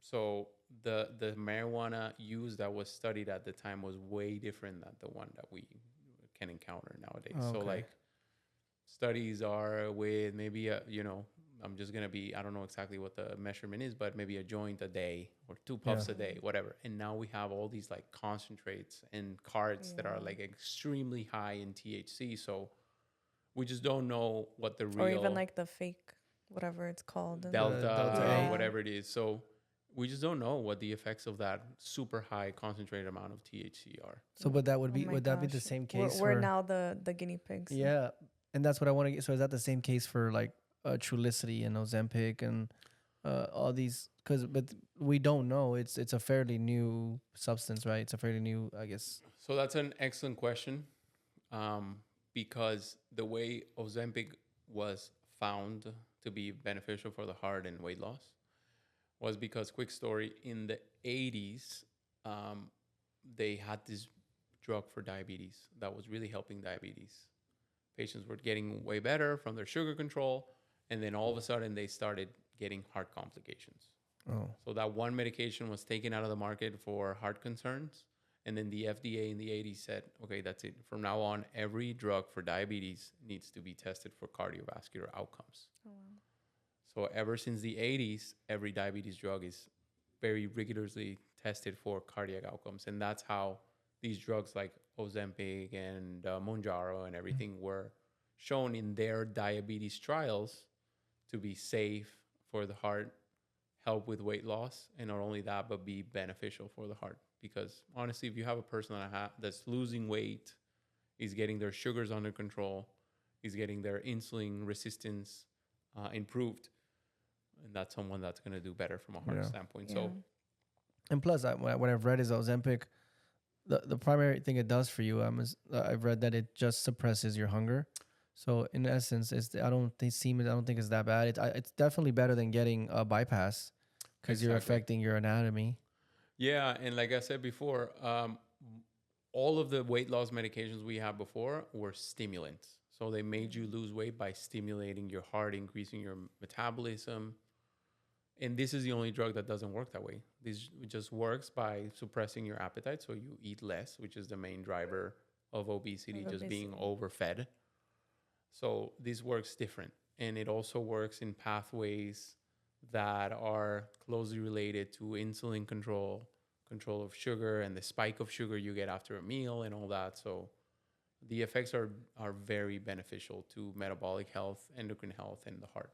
Okay. And they've been tested in the most controlled medical trial that we have, which are randomized controlled trials in thousands of patients. Okay. So very safe medications. I usually prescribe them for my patients. They're FDA approved for patients that have obesity and cardiac disease, besides patients that are diabetic. So I generally prescribe them. I recommend them, and I'm really strongly in favor of those type of medications. And have you met patients that you don't think need it, but they want to get it? How do you deal with that? Yeah, I mean, It's like, what if it's somebody that's already Yeah. skinny and they just want to, they have what is it called? Body dysmorphia, and they want to see themselves skinnier than what they are, and they think Ozempic can get me there. Have you had somebody? I haven't had anyone like that. I guess there's a lot of people that want to get it with that intention. At this point, really, most of the insurance will not cover it. And it's expensive. I've seen like the reviews on it, because I saw somebody on TikTok, they were talking about it, and the reason why it's so difficult, and it's if you don't really need it, they make you pay for it, and it's expensive. It's in the thousands, and you don't need just one dose. You need a lot of it continuously. Right. So your insurance will not approve it unless you're a diabetic, or not a diabetic, but you're obese and you have heart disease. So if you don't meet that criteria, which is generally the patients that show up to my office, like I don't have the person that's normal weight that wants to lose more weight. Yeah. I generally get the people that are diabetics and have heart problems. So they won't get it approved by the insurance. And yeah, you're right. They do run in thousands of dollars per month. So yeah, there's a guy on YouTube. His name is Corey. Cody, sorry, Cody. They call him Evil Cody. He's with Jeff FM, and they have their own podcast and their own YouTube. And he's selling Ozempic to people in LA that don't have diabetes. And he sells them for like $4 grand. Wow. And he's making bank. Oh, I bet. And he just got out of prison, so it's the funniest thing, because he got out of prison a while ago, and he got his charges expunged. But he's going on a podcast talking about, hey, if you need Ozempic, I got you. And it's so funny. No, I bet that there's a bunch of like weight loss clinics of course. that prescribe it for people that don't yeah, really definitely. need it. Yeah. Especially out there in LA, the vanity is wild. Yeah. I haven't seen it here. I haven't seen it too much. I've seen a couple of people that will try to get away with like, oh, I have diabetes, or I'm overweight, or I know maybe like 2 that have gotten really? Yeah. I don't know. And I know one person at the office, but they actually had diabetes. So that's how they lost weight. But and the doctor I used to work for was using Ozempic. I don't know how I don't think he's diabetic, but he was able to get it. Maybe his weight for like his. Well, he was overweight. Yeah. Maybe that's how. Yeah. So I mean, in conclusion, I'm in agreement with those medications. They're shown to be very safe and effective as well. Okay. And what about supplement taking, like protein, isolate protein, creatine? We already said that. Pre-workout, not too much of a recommendation, because it's too much. It stimulates you a lot. But what about like creatine? Because I heard creatine has a lot of benefits to you. So like, does that affect your heart directly or indirectly? Yeah, no, not at all. Actually, creatine has been the most widely studied fitness supplement out there. It's cheap, it's effective, it's safe. So you're not gonna notice like a huge difference from using creatine, but it is safe, it's cheap, and it works by helping your muscles have energy more available. So I mean, in reality, I'm just gonna go with weights, because I that's what I know a little bit more about. So if you're doing bench press with 100 pounds for 10 reps, after you are consistent with creatine, you might get 13 reps out of it, a few more reps. So it's just the way your muscles utilize energy when you have more creatine available. What are your thoughts on BCAA and amino acids and all that, like for recovery? They are good. I mean, what the branch saying amino acids are just 3 essential amino acids. What essential means is that your body cannot make them, but you need to supplement them through your diet. So It really becomes helpful when you're dieting down and losing weight and your calories are lower than when what you're spending. So you can supplement with BCAAs to keep some of those strength and muscle gains and that. But I mean, if you're in a diet where you're overfeeding yourself, like bulking or gaining weight, then you generally have enough protein, and therefore you have enough of those amino acids that are essential, where you don't need to supplement. But I mean, they're good. Are they effective? Yes. Probably more so when you're dieting down or losing weight. Okay. And I mean, I'm gonna post a picture of Antonio, so because the audience might not know. So he lost a lot of weight, right? And you're very fit now, right? And I think from my perspective, like, I think your lifestyle played a good part in it, because like you were studying a lot, you were barely sleeping, and I'm assuming like your eating and your diet was very different. And I think now your job, because it was during those 3 years that you were like basically training, right? So now that your life is a little bit more calm, so like I'm gonna post a picture of Antonio before and after so you guys can see it, and it's fire, because the transformation it's incredible. But like, how did you achieve that for somebody that wants to achieve that? So the thing is that I have always exercised. So I had that 50% already like figured out. I have always trained, but I never really took care of my diet that much. So I was like fat buff. Yeah. So that 50% of the exercise I was already doing. So the other 50% for me, the key was meal prep. Okay. And it may not be what works for everyone, but for me, just as I'm going through, what I felt made a big difference was that if I was at work, if I was just concentrating and taking care of patients and doing what I had to do, I had no time to make decisions on what I needed to eat. So I would just go for the easiest thing. I would go for the Subway downstairs, cafeteria, first option I saw. So the fact that I'm meal prepping, I just cook my meals, I freeze them, and I just bring them to work, and I don't have to think about what to eat. Yeah.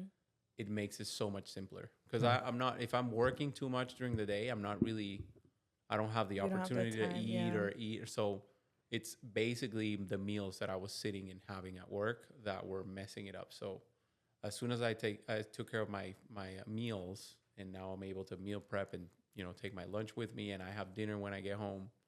I don't need like, it takes that guesswork out of it, and I think that helps a lot. But I think that's what I recommend to my patients. Like, you can start off by learning how to cook healthy, and you only really need to cook a handful of meals. Yeah. And as as hard as it may sound and boring as it may sound, you get used to eating the same stuff, you know. And the fact that you're not constantly thinking, what am I going to have for lunch? What's going to be healthy? What am I going to find in a pantry? What's going to be in the cafeteria? Like, how do I, all those choices, once you take that out of the equation, it just becomes so easy. Instead of grabbing for the bag of chips, you're like, I already have my banana waiting for me. Exactly. I have my granola bar. Exactly. My Greek yogurt, my whatever it might be. So like, if I don't have time to think about what I'm going to eat, but I already have my stuff there, that's it. I think that was the clue for me. And as far as meal prepping, it's the same basis that we spoke about before. Whole ingredients, whole meals. It's usually chicken, sweet potato, and vegetables, or ground bison. So are you counting your calories and how much you're intaking, your macros, or are you kind of like just going with? Much more at the beginning that I was like very strict at counting my calories. And now I just really kind of found my groove, and like, you already know. Yeah, I know. And in the beginning, you're like, okay, it needs to be the size of my hand. It needs to be this. It needs to be that. Exactly. But I just kind of learned how to eyeball certain amount of foods and that. So, and I just weigh my meals when I prep them, and I know exactly how much I want to put in there. Like, I usually have like 200 grams of protein, whatever it is, 200 grams. Each serving. Okay. Carbs, I usually do 150, and then veggies just to fill up the Tupperware. So after that, everything becomes really easy. And you're having like 3 meals a day, 4 or 3 meals a day, usually with a protein shake here, like in between, to kind of get to the protein. Okay, so requirement. you're basing it off of like your protein intake. You want to get to like Exactly. what 150 grams, 200 grams, Yeah, depending roughly on your weight. 160, Okay. 170, because it's 1 gram per Per pound of yeah, lean yeah. body weight. And it's crazy because it's difficult to eat that much protein sometimes. Like it's When you're very eating clean and you're trying to reach all yeah. your goals, and You have to eat because like if you're so many eating eggs. whatever, then Yeah. you'll get there quick. Calories but- rack up yeah. really fast. Yeah. And what was one of the funniest questions that you received being a doctor? Like now, like do you have had anybody come with you weird requests or weird or funny stories that you have like being like Funny stories that I have. Yeah, I will always remember this one. Like I had a patient that told me that he used to own a bar. I don't know if he still does, but he owned a bar, and he said every time that I step out of the bar and I pee outside of the bar, when I take out the trash at night, I see that there's a bunch of ants Where he around my peed? urine. So I don't know what that's like. What's up with that? Can you help me? So, fun fact: that when they first discovered diabetes, it's called diabetes mellitus or mellitus from miel or like honey, and it's because you start dumping sugar in your urine when you're a diabetic. Like your body is unable to process the sugar, so you you're start just peeing it out. Wow. So your urine becomes actually sweet. Wow. And when they first discovered it, they used to actually taste the urine, and if it tasted sweet, the patient would be diabetic. Oh, So, okay. so yeah, the guy had diabetes. So Oh, every time wow. that he went and he urinated, he used to see a bunch of ants approaching the urine. Oh my god. And it's crazy that he noticed that Exactly. and like That's took note wild. of that. Wow. The ants are like, woo. Yeah, so That's he was wild. like, it's random. Like when I go to pee, there's no ants, and That's then such a after I random take thing out to the hear. trash, there's a bunch of ants. Wow, that's crazy. And when he asked you that, did you think it was weird? You were like, No, I realized that it was probably diabetes because Oh. that's a story that we get told when we're studying in med school. It's like, hey, diabetes, this is where it comes from, and that's how they used to diagnose it before. Wow, I had no idea. So it was funny when I first encountered that in real life. Oh, that's cool. That's I didn't know that. It's somebody telling you that you're like, Yeah. oh, I don't know why. That's weird, but that's cool that you knew. Yeah. So what is one of the coolest things that, or what is the coolest patient that you've had? Like that's something that's just a patient. Like have you had a patient that I don't know? Or someone famous. Yeah. Or not famous, but No, I mean, I think that the stuff that patients can do in order to get high is crazy. Yeah.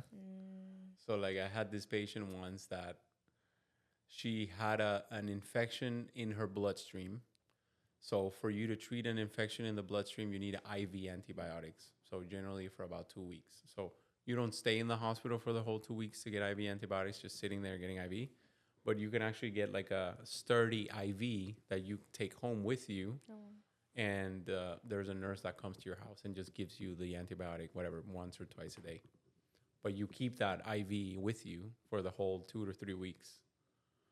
So this patient was actually getting a Percocet from her dealer. Oh my goodness. And she was crushing it. And she was like diluting it. Like she had this like lab inside of her living room. Jesus Christ. And she was injecting the Percocet that she had diluted through her IV. holy cow. And of course, that stuff was like extremely harmful. It went from her bloodstream straight into her lungs.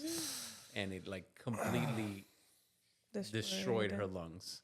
God. So when she came, she was like, I've been injecting some stuff through my IV. And we are like, what kind of stuff? And she was like, well, I'm It was like, I crushing. thought this was a great idea, but actually help. Yeah, help me. That's Yeah. insane. So it's just like the And she was extent. already sick.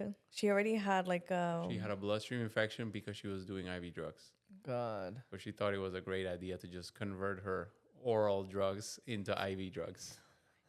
And when that happens, do you have to like not report them, but like try to put them in like a rehab or? Not if they don't want. Wow. You treat them, and if they don't want to go to rehab, then they don't go to rehab. Wow. No, okay.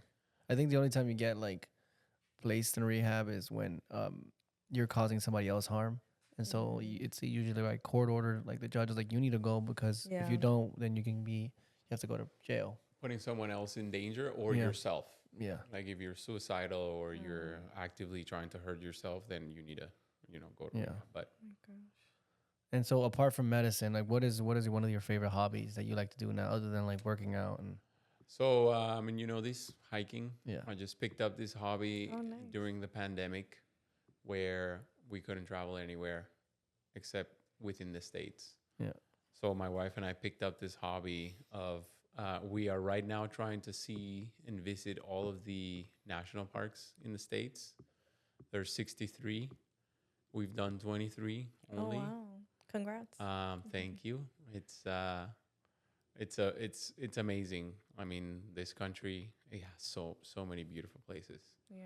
And everything is so different. Like you can go to the west and everything is different than from the east, and then you go to the south and Especially living in where we live in Miami. exactly. We're like in our own little bubble. Exactly. So it's nice to have a hobby that also keeps you physically active. Like we actually just came back from Yellowstone. Oh, nice. And every day was like 20,000 steps, 25,000 steps, 3-hour hikes into a mountain. So yeah, we're both into nature and like animals and all that stuff. And hiking now has been like our new thing. That's dope. I saw And that then you guys get did, to also like experience the city that you guys go Of to, course. and that's awesome. Yeah. and it's great cardio. Like you guys the other day, I saw that you guys did like I think it was like 10 kilometers or something like Yeah. that. It was a lot. Wow. 10 kilometers walking, like hiking is definitely not 10 kilometers walking on the street. Like Yeah, no. this is going through the woods and like mud and And you're like rocks elevating and going up and- de-escalating. Yeah, it's crazy. Exactly. We Like went we flew from Hiking once in Colombia, We went hiking once. Yeah, that was intense. where? in Medellin. Like it was the wild. city of Medellin or? It was in San Felix. Yeah, San Felix. Oh, in San Felix. Yeah. And it was dope, but it was The we were instructor. not ready for that. I we will weren't never trained. forget him, Felipe. Felipe. It was intense because it was basically waterfall hiking, and we were going through a waterfall, and they had like latches. We had never done hiking. ever. We like barely did any. Like he was like, "Do you guys do this? No. This Do you was like guys do this? extreme, and we No. weren't prepared for the Do you extreme. guys do this? No. Do you guys know how to swim? Yeah. Okay, great. Sign here." Oh my god. Yeah, sign your death waiver, and if Yeah. you die, it's on you. And we were like, and we were with And- my cousin, and Yeah, she was like, 8, 9 years Yeah. old. and she was like, we were holding on for dear life, and this guy Oh was my like, God.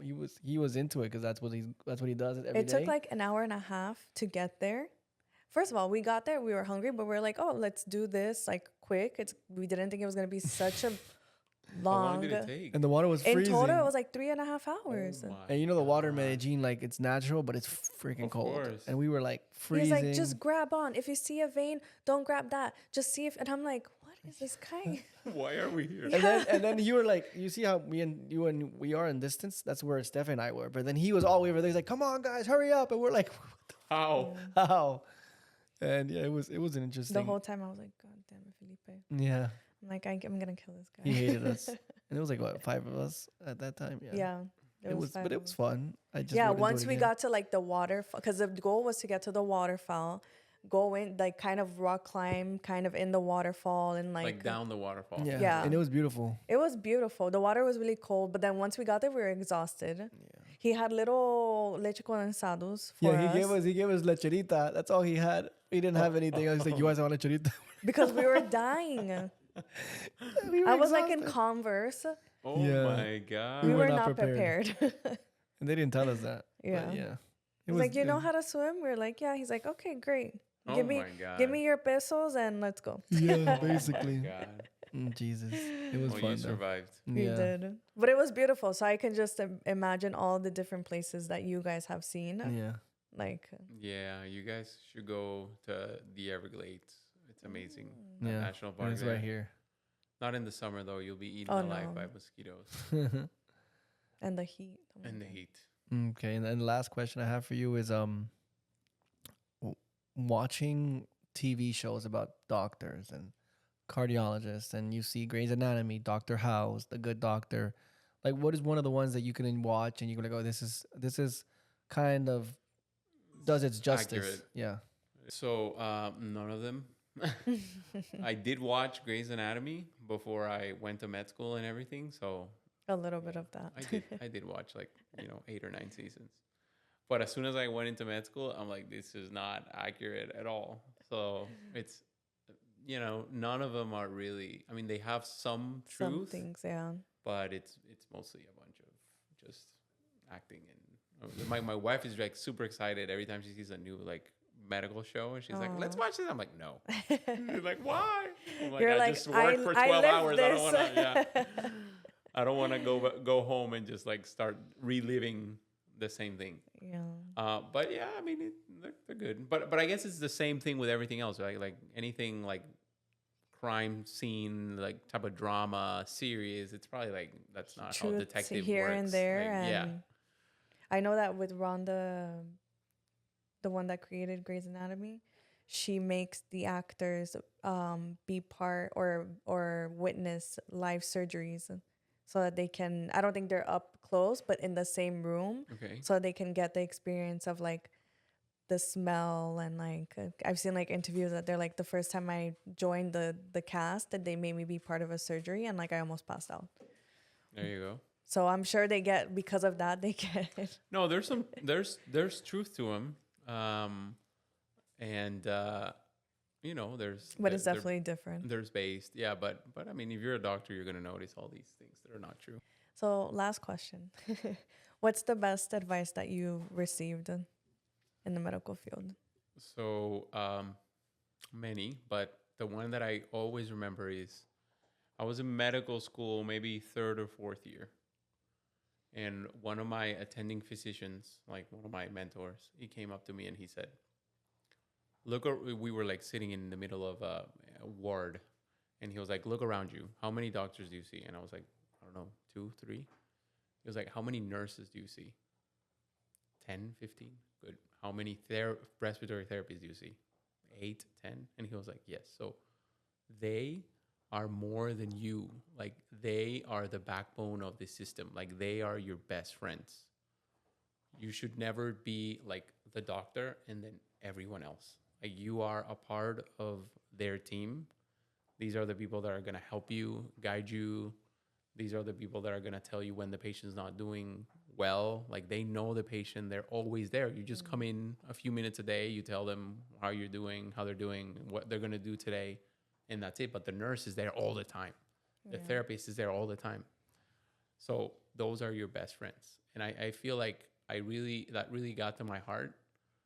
And that has helped me tremendously during my career. Like I could really notice the difference when I have colleagues that are, they have like the physician delirium of just, being on the top and then everyone else is just like working for me. Yeah. And it really makes a difference. Like you can when you see everyone kind of as like a team, or you're part of like a system that you're all working together. Exactly. You're not just like the doctor and then everyone else is working for you. You're just part of a bigger thing to help people. And I think that really got to me, and that's how I practice.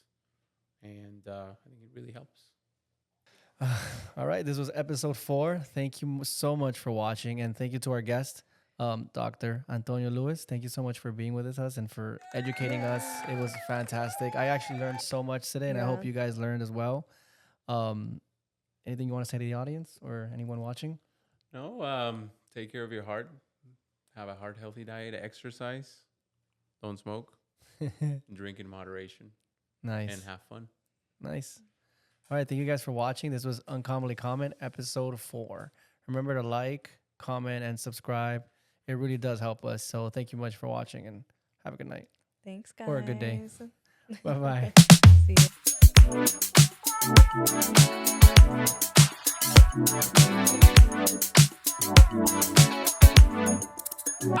you.